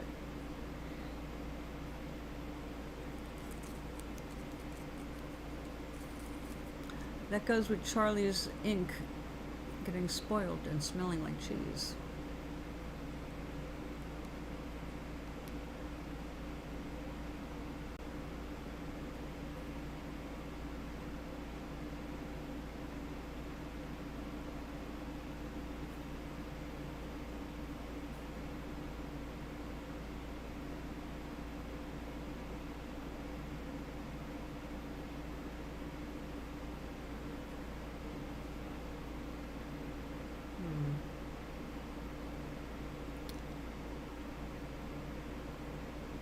No. No, no. Where's that little one again?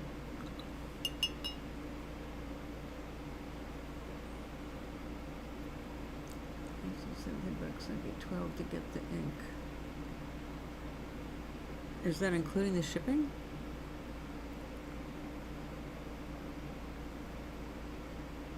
Well, you need new ink no matter what. If you can, well, you want to get a specific color, but I was going to say, if you have an option, get one that's got a little squeeze thing, comes with an eyedropper in it. That's your best bet. If you can't get that, it's not the end of the world, but remember, you have to pour your ink into something and suck it out of that. Never put your ink pen or anything else directly in the bottle. That's how you contaminate it.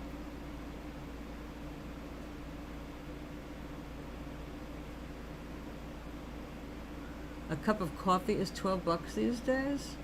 I guess if you go to Starbucks.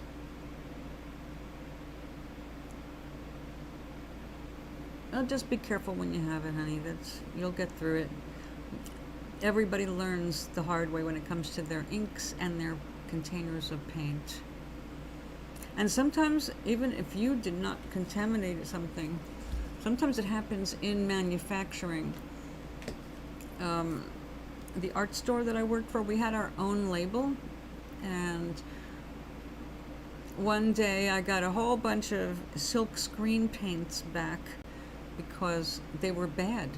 And when I went to replace them, I opened the jars and they were all bad. And even though they had never been opened, they were all bad. And I had to turn them back in.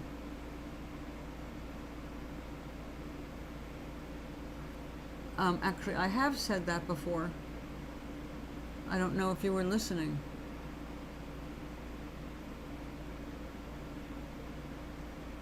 But I'm not supposed to do anything.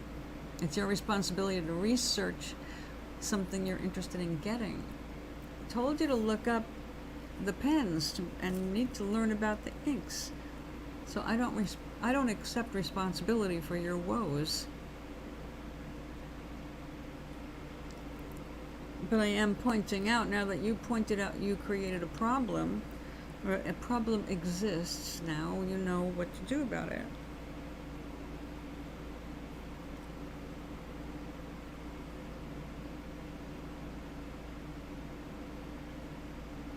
Now, in the case of certain things like acrylic inks in a jar, they're very thick. And usually when there's mold, it's right on the surface. And it can be gotten rid of with a spritz of Lysol spray, weirdly enough. Or, well, probably Lysol is about the safest. It's just my fault, right? Oh well. Your fault, not mine. All your coffee from Amazon. Oh. What are you getting? The stuff that I got is averaging about $7 a bag. I got some on sale, but it was, you have to buy 2 of them. I have been getting Lavazza.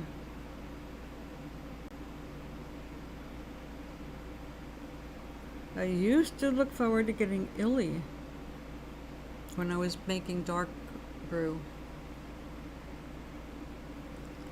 you risk messing up your pen. Do you really want to do that? Just live and learn, Biddy. It's, you need new ink. You also don't want to be inhaling that moldy smell. If you can smell it, molecules are going up your sinuses, where they can attach to your mucous membranes and cause problems. So, shit happens. It just happened to your ink. Move on.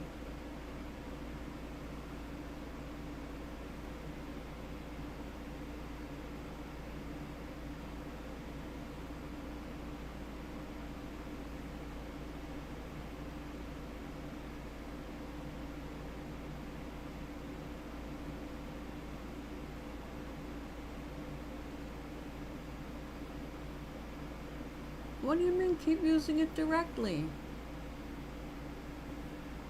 You mean putting the pen in there? No. No, why make it even worse? You just continue to contaminate it, and you're sucking up bacteria and mold into your pen. I don't see the smartness of that.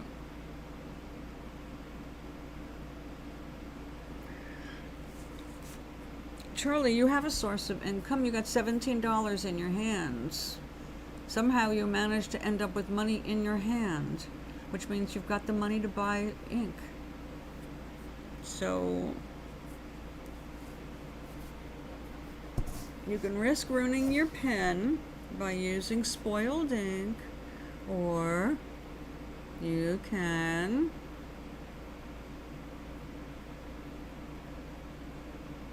well, I have a very small source of income. It's called my retirement, which in my case is small.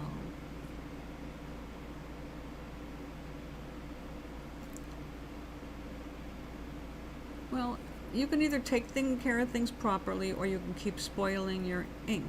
I just told you, pour some into a little receptacle. Do you have a little shot glass around? A little piece of glass, a little paper cup, something that you can clean thoroughly. You put a little bit in and you draw it up from there. It's not rocket science, Charlie.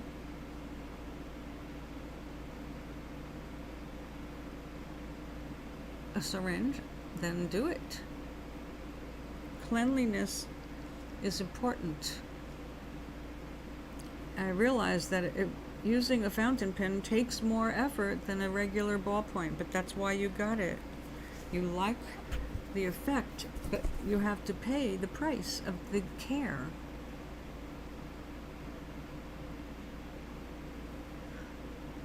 Again, practice makes perfect. If you don't have a dropper, if it's a dropper is what you're calling a syringe, you don't need a syringe, you just need something that sucks up your paint. So you can do a syringe like a needle, or you can use a little rubber thing that sucks it up. And when it comes to little pouring, yeah, you're going to spill some to start. So if you want to practice, start practicing with that crappy one that you've got that's already spoiled. When you get another bottle of ink, it won't be the same brand. It's a literal syringe. And you use a literal syringe to fill your ink. How do you do that? I've not seen that.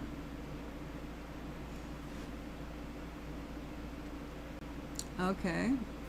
Yes, but I don't do that, and I don't have it in front of me, so again, like I said, when you want to learn about something, you go to the source of learning about it, like the manufacturers. You cannot expect someone who is talking about something without actually seeing it. You cannot rely on that. Things can be overlooked unintentionally. My experience with pens is a little different than yours. So, hey, They didn't even have glass dip pens back when I was using them, so now they do. Well, I guess somebody did years and years and years ago. They can cost hundreds of dollars. I see. Well, the cartridges that I had were not filled that way. They came pre-filled when I used cartridges. When I used a little bladder, it had little compressant that you stuck it into the ink and sucked it up. Just think of it scientifically, Charlie. The goal is to not put anything into your source because you will pollute it. That's it. So think of how to do it without polluting your main source, because then you lose the whole bottle instead of just a couple of leftover potential drops that don't get sucked up. So will it take a little practice for you to learn how to do it? Yeah, most likely. But these are the prices that we pay for the things that we love. Yeah, I got the typinase there.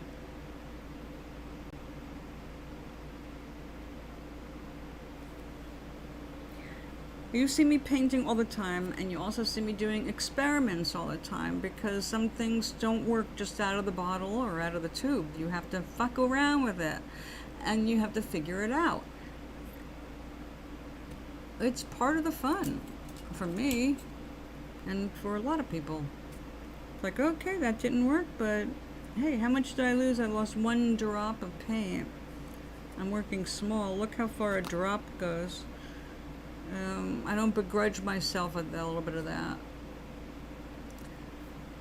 If you can clean, okay, Doc, if you can clean the cap, remember the idea is to keep things clean. Think of when you get your bottle of ink, it is sterile. Not sterile that you can clean a cut with. It doesn't have any bacteria in it. And the minute you open it, bacteria and mold that are floating around the air can feasibly land in the jar if you leave it uncorked or uncapped for any period of time. Just like you can make sourdough starter if you leave as a dough with that yeast in it exposed to the air. Eventually stuff falls in it and it will cause mold, which is your starter. You have to know which ones are safe and which ones aren't, so it's better to use a controlled item, a controlled substance. Like this is definitely this one. It doesn't have penicillin floating around in it. It's only got this. But you don't want to contaminate your paints or your inks by dipping things directly into them. It's just something you get in the habit of thinking about, and until you're just in the habit of protecting your stuff so you don't think about it anymore. You just automatically know, always pour from your main receptacle into something else.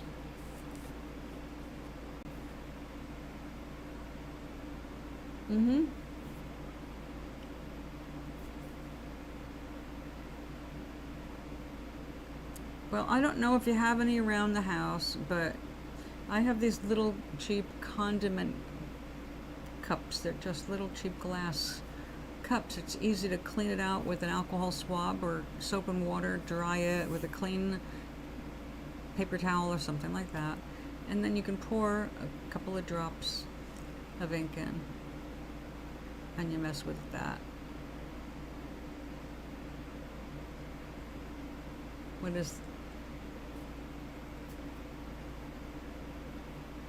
does that mean to me? A converter fill every day.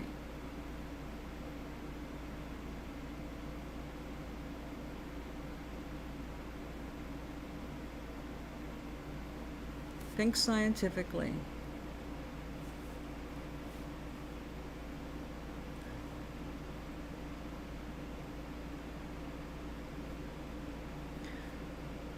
Well, I would just order some fresh ink and protect that because this is how we learn. I have had to throw things away myself, and I have not been happy about it. But you're gonna take some losses as you learn to work with different things. Be glad it's not something more serious. There are much bigger losses in the world of your pens and inks, paints. The cost of them varies by pigment, and you can end up spending quite a bit. I used to sell paints that were over $40 a little tube, and that was back in the 80s. Imagine what it costs now, if they even sell it. Like emerald green oil paint made with real crushed emerald. It's not a cheap paint. You don't want to contaminate that.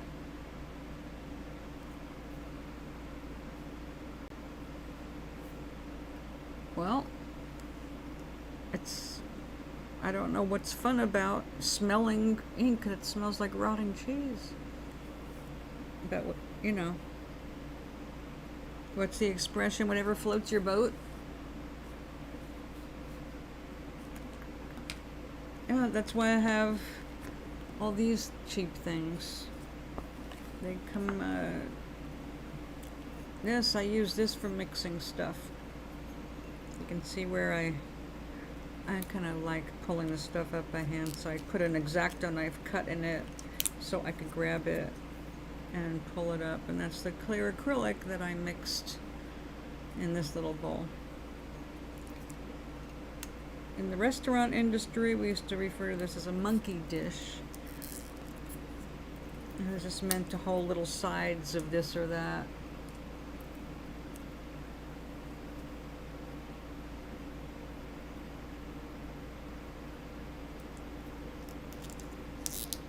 Because I would not pour ink into something this flat. It's a lot of ink you'd have to put in there.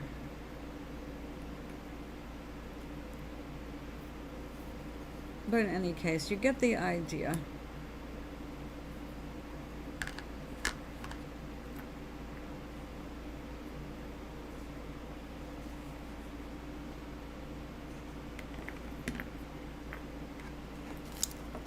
Like this.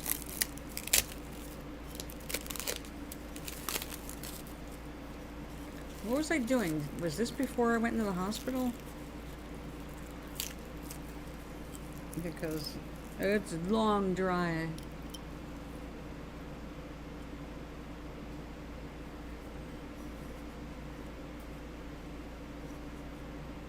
Yep. Fun with acrylic.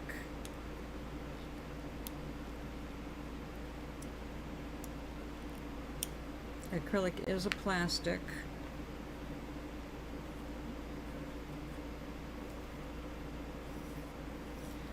Which is why you would never use this in a pen, because it'll never come out.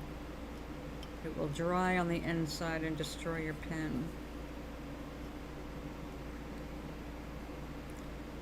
But after this has soaked a while, these things will start to float up, and I can take them off the palette.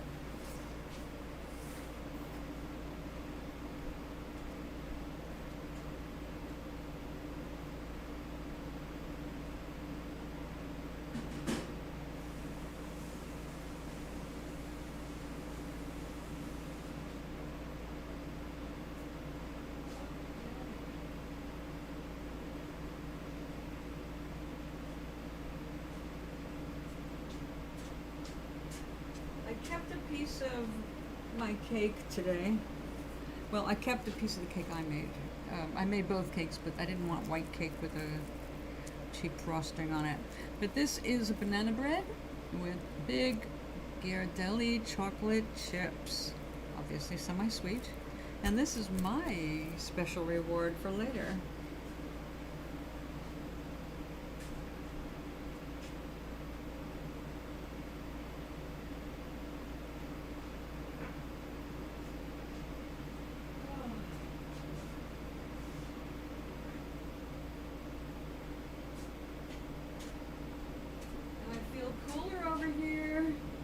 There's a coolness in the air.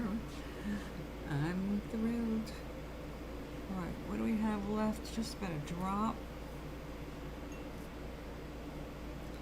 Nope, we're gonna let that dry.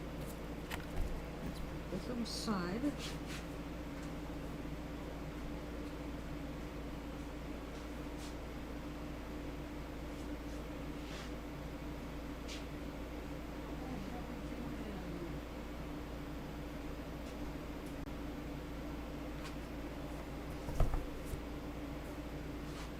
Ah, look at that.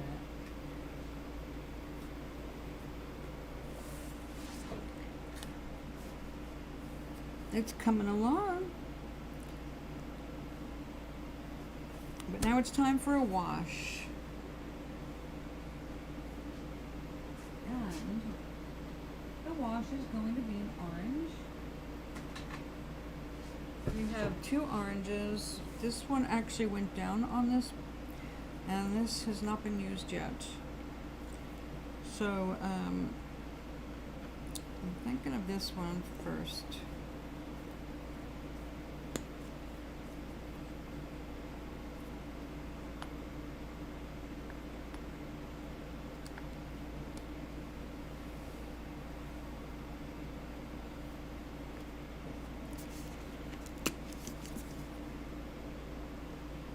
Oh, I better put this on my wish list and fast.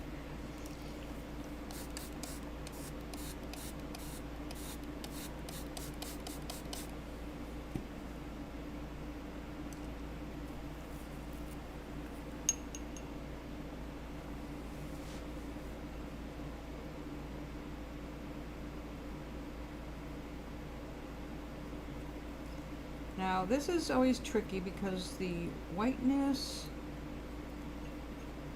of the medium, it looks white, but it dries clear.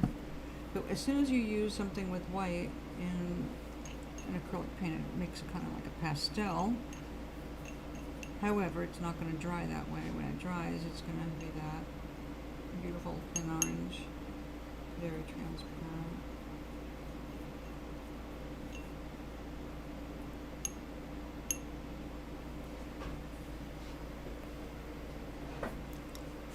Okay. My mom has provided me with a little plastic thing, got a cap and everything. Yes. It is a very small amount. That's why it's like, don't bitch about $5 a bottle of ink. It's gonna go a long way.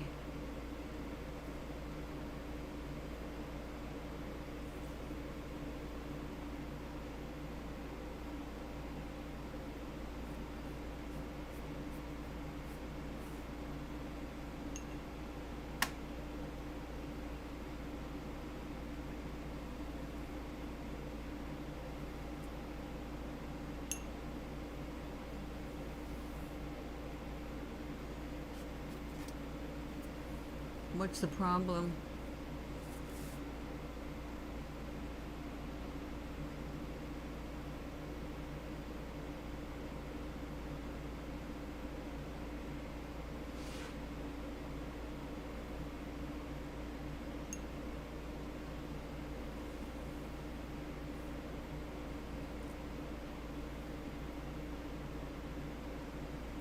The pen can't get the ink if it's so shallow. Yes, you need a small receptacle where you can tip it into a corner or a small receptacle. Notice that this is, well, this is something you'd probably find at McDonald's. I got this particular one in the hospital with a pill in it.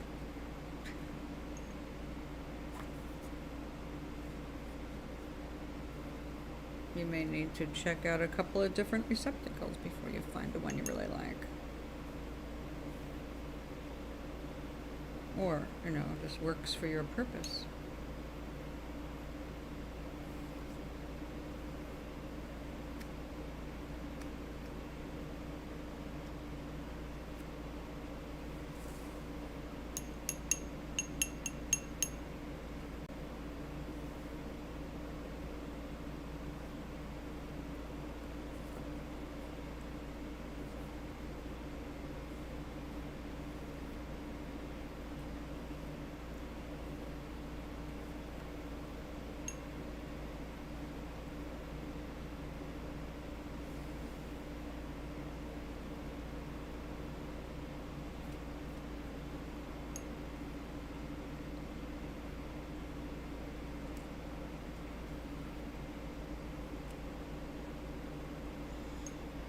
I need to stand up.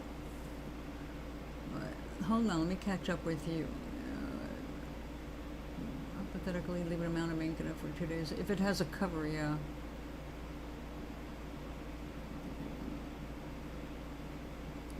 Tip it, hold on to it. You may need to add a couple extra drops to cover that, even if you lose a drop. And you have to, I'm not there, you're gonna have to experiment until you find just the right combo that works for you. This is not something I can personally guide you with, but I have faith in you that you will figure this one out because you're highly motivated and it's kind of fun to figure things out like that. Even though you might end up wearing some of that ink, so make sure you don't even do this without paper towels or a sponge. I have made quite a few messes in my time.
You'll do it. Just gonna mess around with a little bit. But you are learning so much in the process. What you learn now will pay off years and years and years ahead.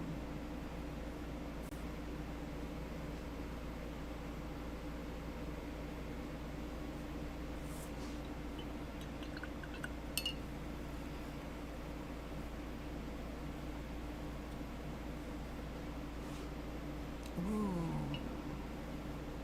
What if we add a lot more water to that?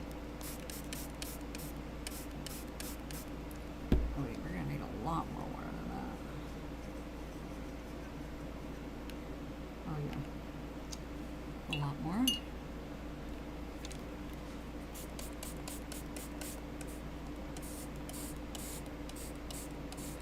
See, this is the color that against this background turned very purple.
moist and dry before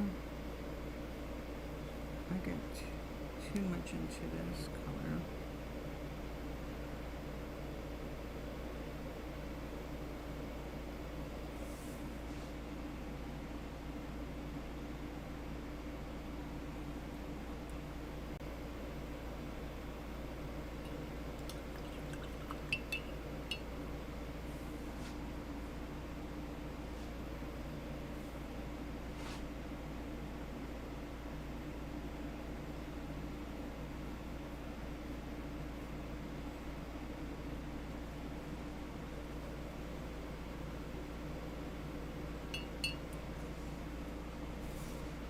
Okay, so this must dry, but it's coming along.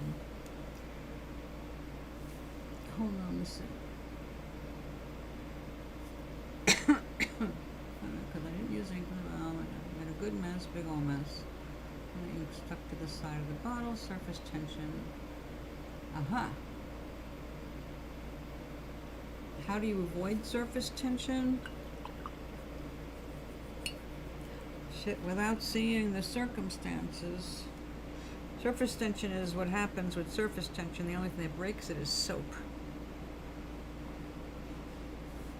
Well, that's not the only thing, but something soap-alike or soap will break the surface tension.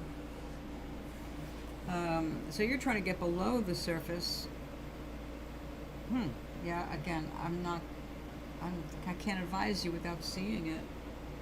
Sorry. You may get past it by using an extra couple of drops of ink, so you can push it below the surface.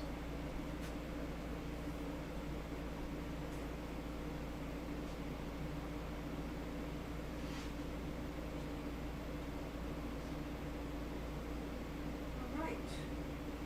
We have left LES. Do have lunch left.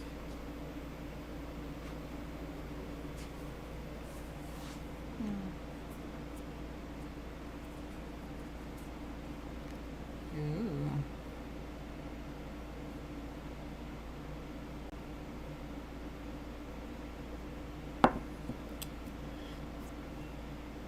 That really completely enveloped the orange, which is not what I want. So, that's garbage.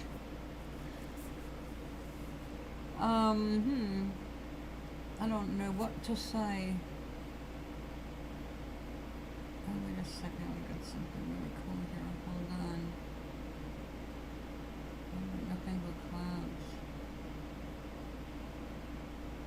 Oh.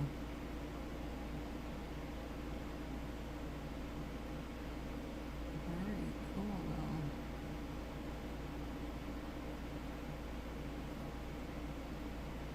though. Alright.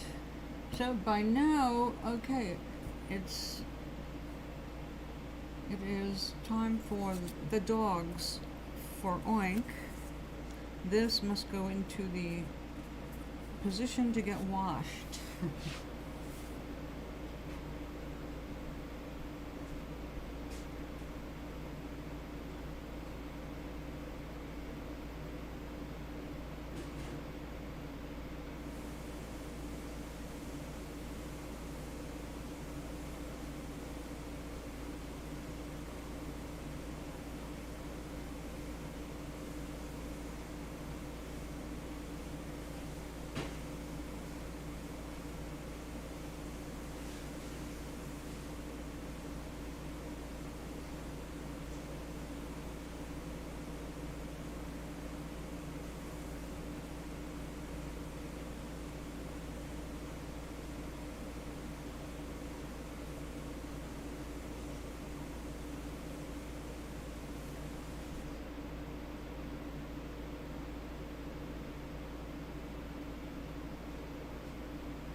So my dears, I think it is time.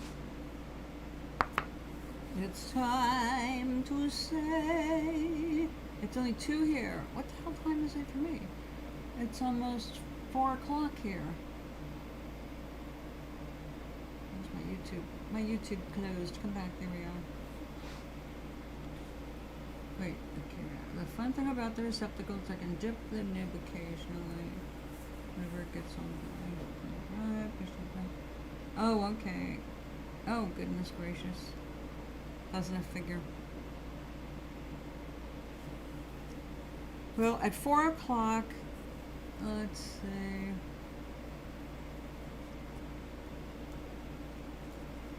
I need to start looking at things like food. I have to eat dinner.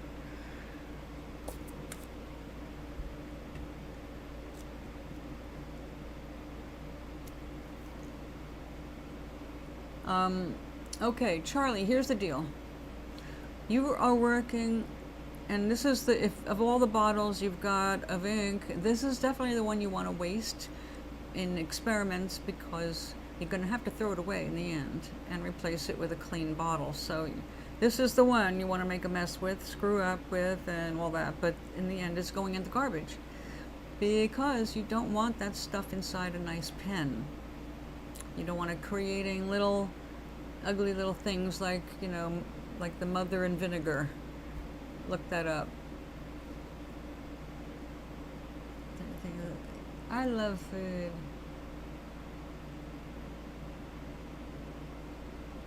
I'm a big fan of food, and I got stuck with some stuff that they brought me instead of what I ordered, you know, and I don't want to throw it away. I got a big bunch of rapini, also known as rape, also known as, I forget the name, canola. It's where canola seed comes from. But I'm not that crazy about it unless I'm having something fatty. It's good, it's bitter. Okay, so it's really good to stimulate the liver. It's very healthy. It looks kind of like broccoli, but it's not. It's got chunky leaves and stems. So if you cook it a specific way, which I do, it's very tasty. But it's right now more work than I wanted. I ordered broccolini, which is sweet and fast to cook in a frying pan. 1, 2, 3, it steams up, whatever you want. It's really nice. And it's very sweet. And like, it's totally different from rapini, which is, like I said, bitter. But when you cook it the way I cook it, with some fresh garlic, some hot pepper flakes, and lemon juice, it's very good. Just chop it up in like 1-inch pieces, and you saute it with a little olive oil and lemon juice on top of it, and little pepper flakes, and it makes it go. It's really good. But it takes more time because you got to clean it and chop it and blah blah blah. The bunch of it is enough for 2 people, totally, and it doesn't keep all that well. So it's like, all right, I gotta chop it up and cook it. I also ordered dill weed and instead got another bunch of green onions. I don't know why they couldn't tell the difference between green onions, scallions, and dill weed. Dill weed is so feathery and ferny and soft and very distinctive. Not at all like something that has got a white bulb and roots on the bottom. But those are also really good sauteed up. I was blown away at how much they change in flavor when you cook them in a little oil, instead of having them raw and chopped up like on a taco. Anyway, I need to use some of this stuff up because I'm not going to throw it away. Even though I didn't order it, it wasn't cheap, so I'm not going to throw away some good food. But today, I saw a recipe that took me by surprise. It's Italian Jewish. It's like a 500-year-old recipe for making artichoke hearts, cooking artichokes an old-fashioned way from the Roman Jews. And this Italian cook who was showing how to do it was all about, like, this is the best, one of the best things you'll ever eat on the planet ever, but also the best way to do artichokes. It was totally different from anything artichoke I've ever done. It looked interesting. A little bit more than I'm going to deal with because it's like trimming it and then you have to put it in deep fry oil. So preferably olive oil, which is what they used back then. And that's a lot of expensive olive oil. This guy, as much as he's doing the show and he can afford the olive oil, he also is like, I'll do half and half with canola. It's much more affordable. But he was working with some artichokes. I'm used to an artichoke about that big, you know, about that big. The ones he had, some of them were more like this, little ones, but these were like it should be stuck in cement and turned into an ornament. Huge, big, hearty stalk. Excuse me. By the time he's done trimming it down, it looks like nothing like it started with, but it does look really interesting with him eating it. It was like, oh, that actually looks appetizing. I'd like to try that. So maybe someday, if I ever find one of those humongous, hold it by the handle kind of a thing, maybe. Again, there are some things you just don't cook for yourself when you're by yourself. It takes too much effort and doesn't keep overnight well, kind of a thing. So it's like, why would you go spend all the time and money making this for one person when you're not going to be able to eat it all anyway? So some stuff I just don't try. Other stuff though, yeah.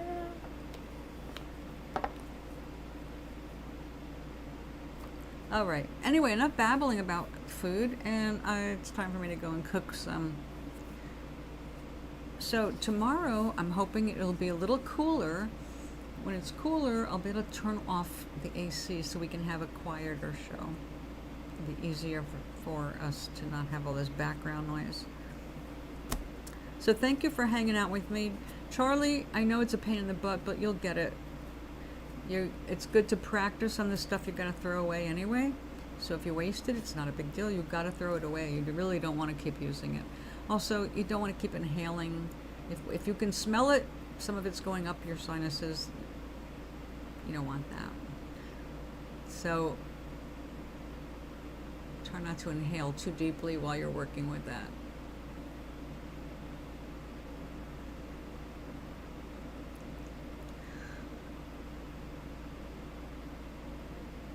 Oh, good luck with the bathing the doggo, and I hope, everything works out just perfectly for them. They only deserve good, right? So y'all, Maui, aloha. Thanks again for hanging out with me. Well, I'm trying, but like I said, Charlie, it's an experimental thing. You've got to learn.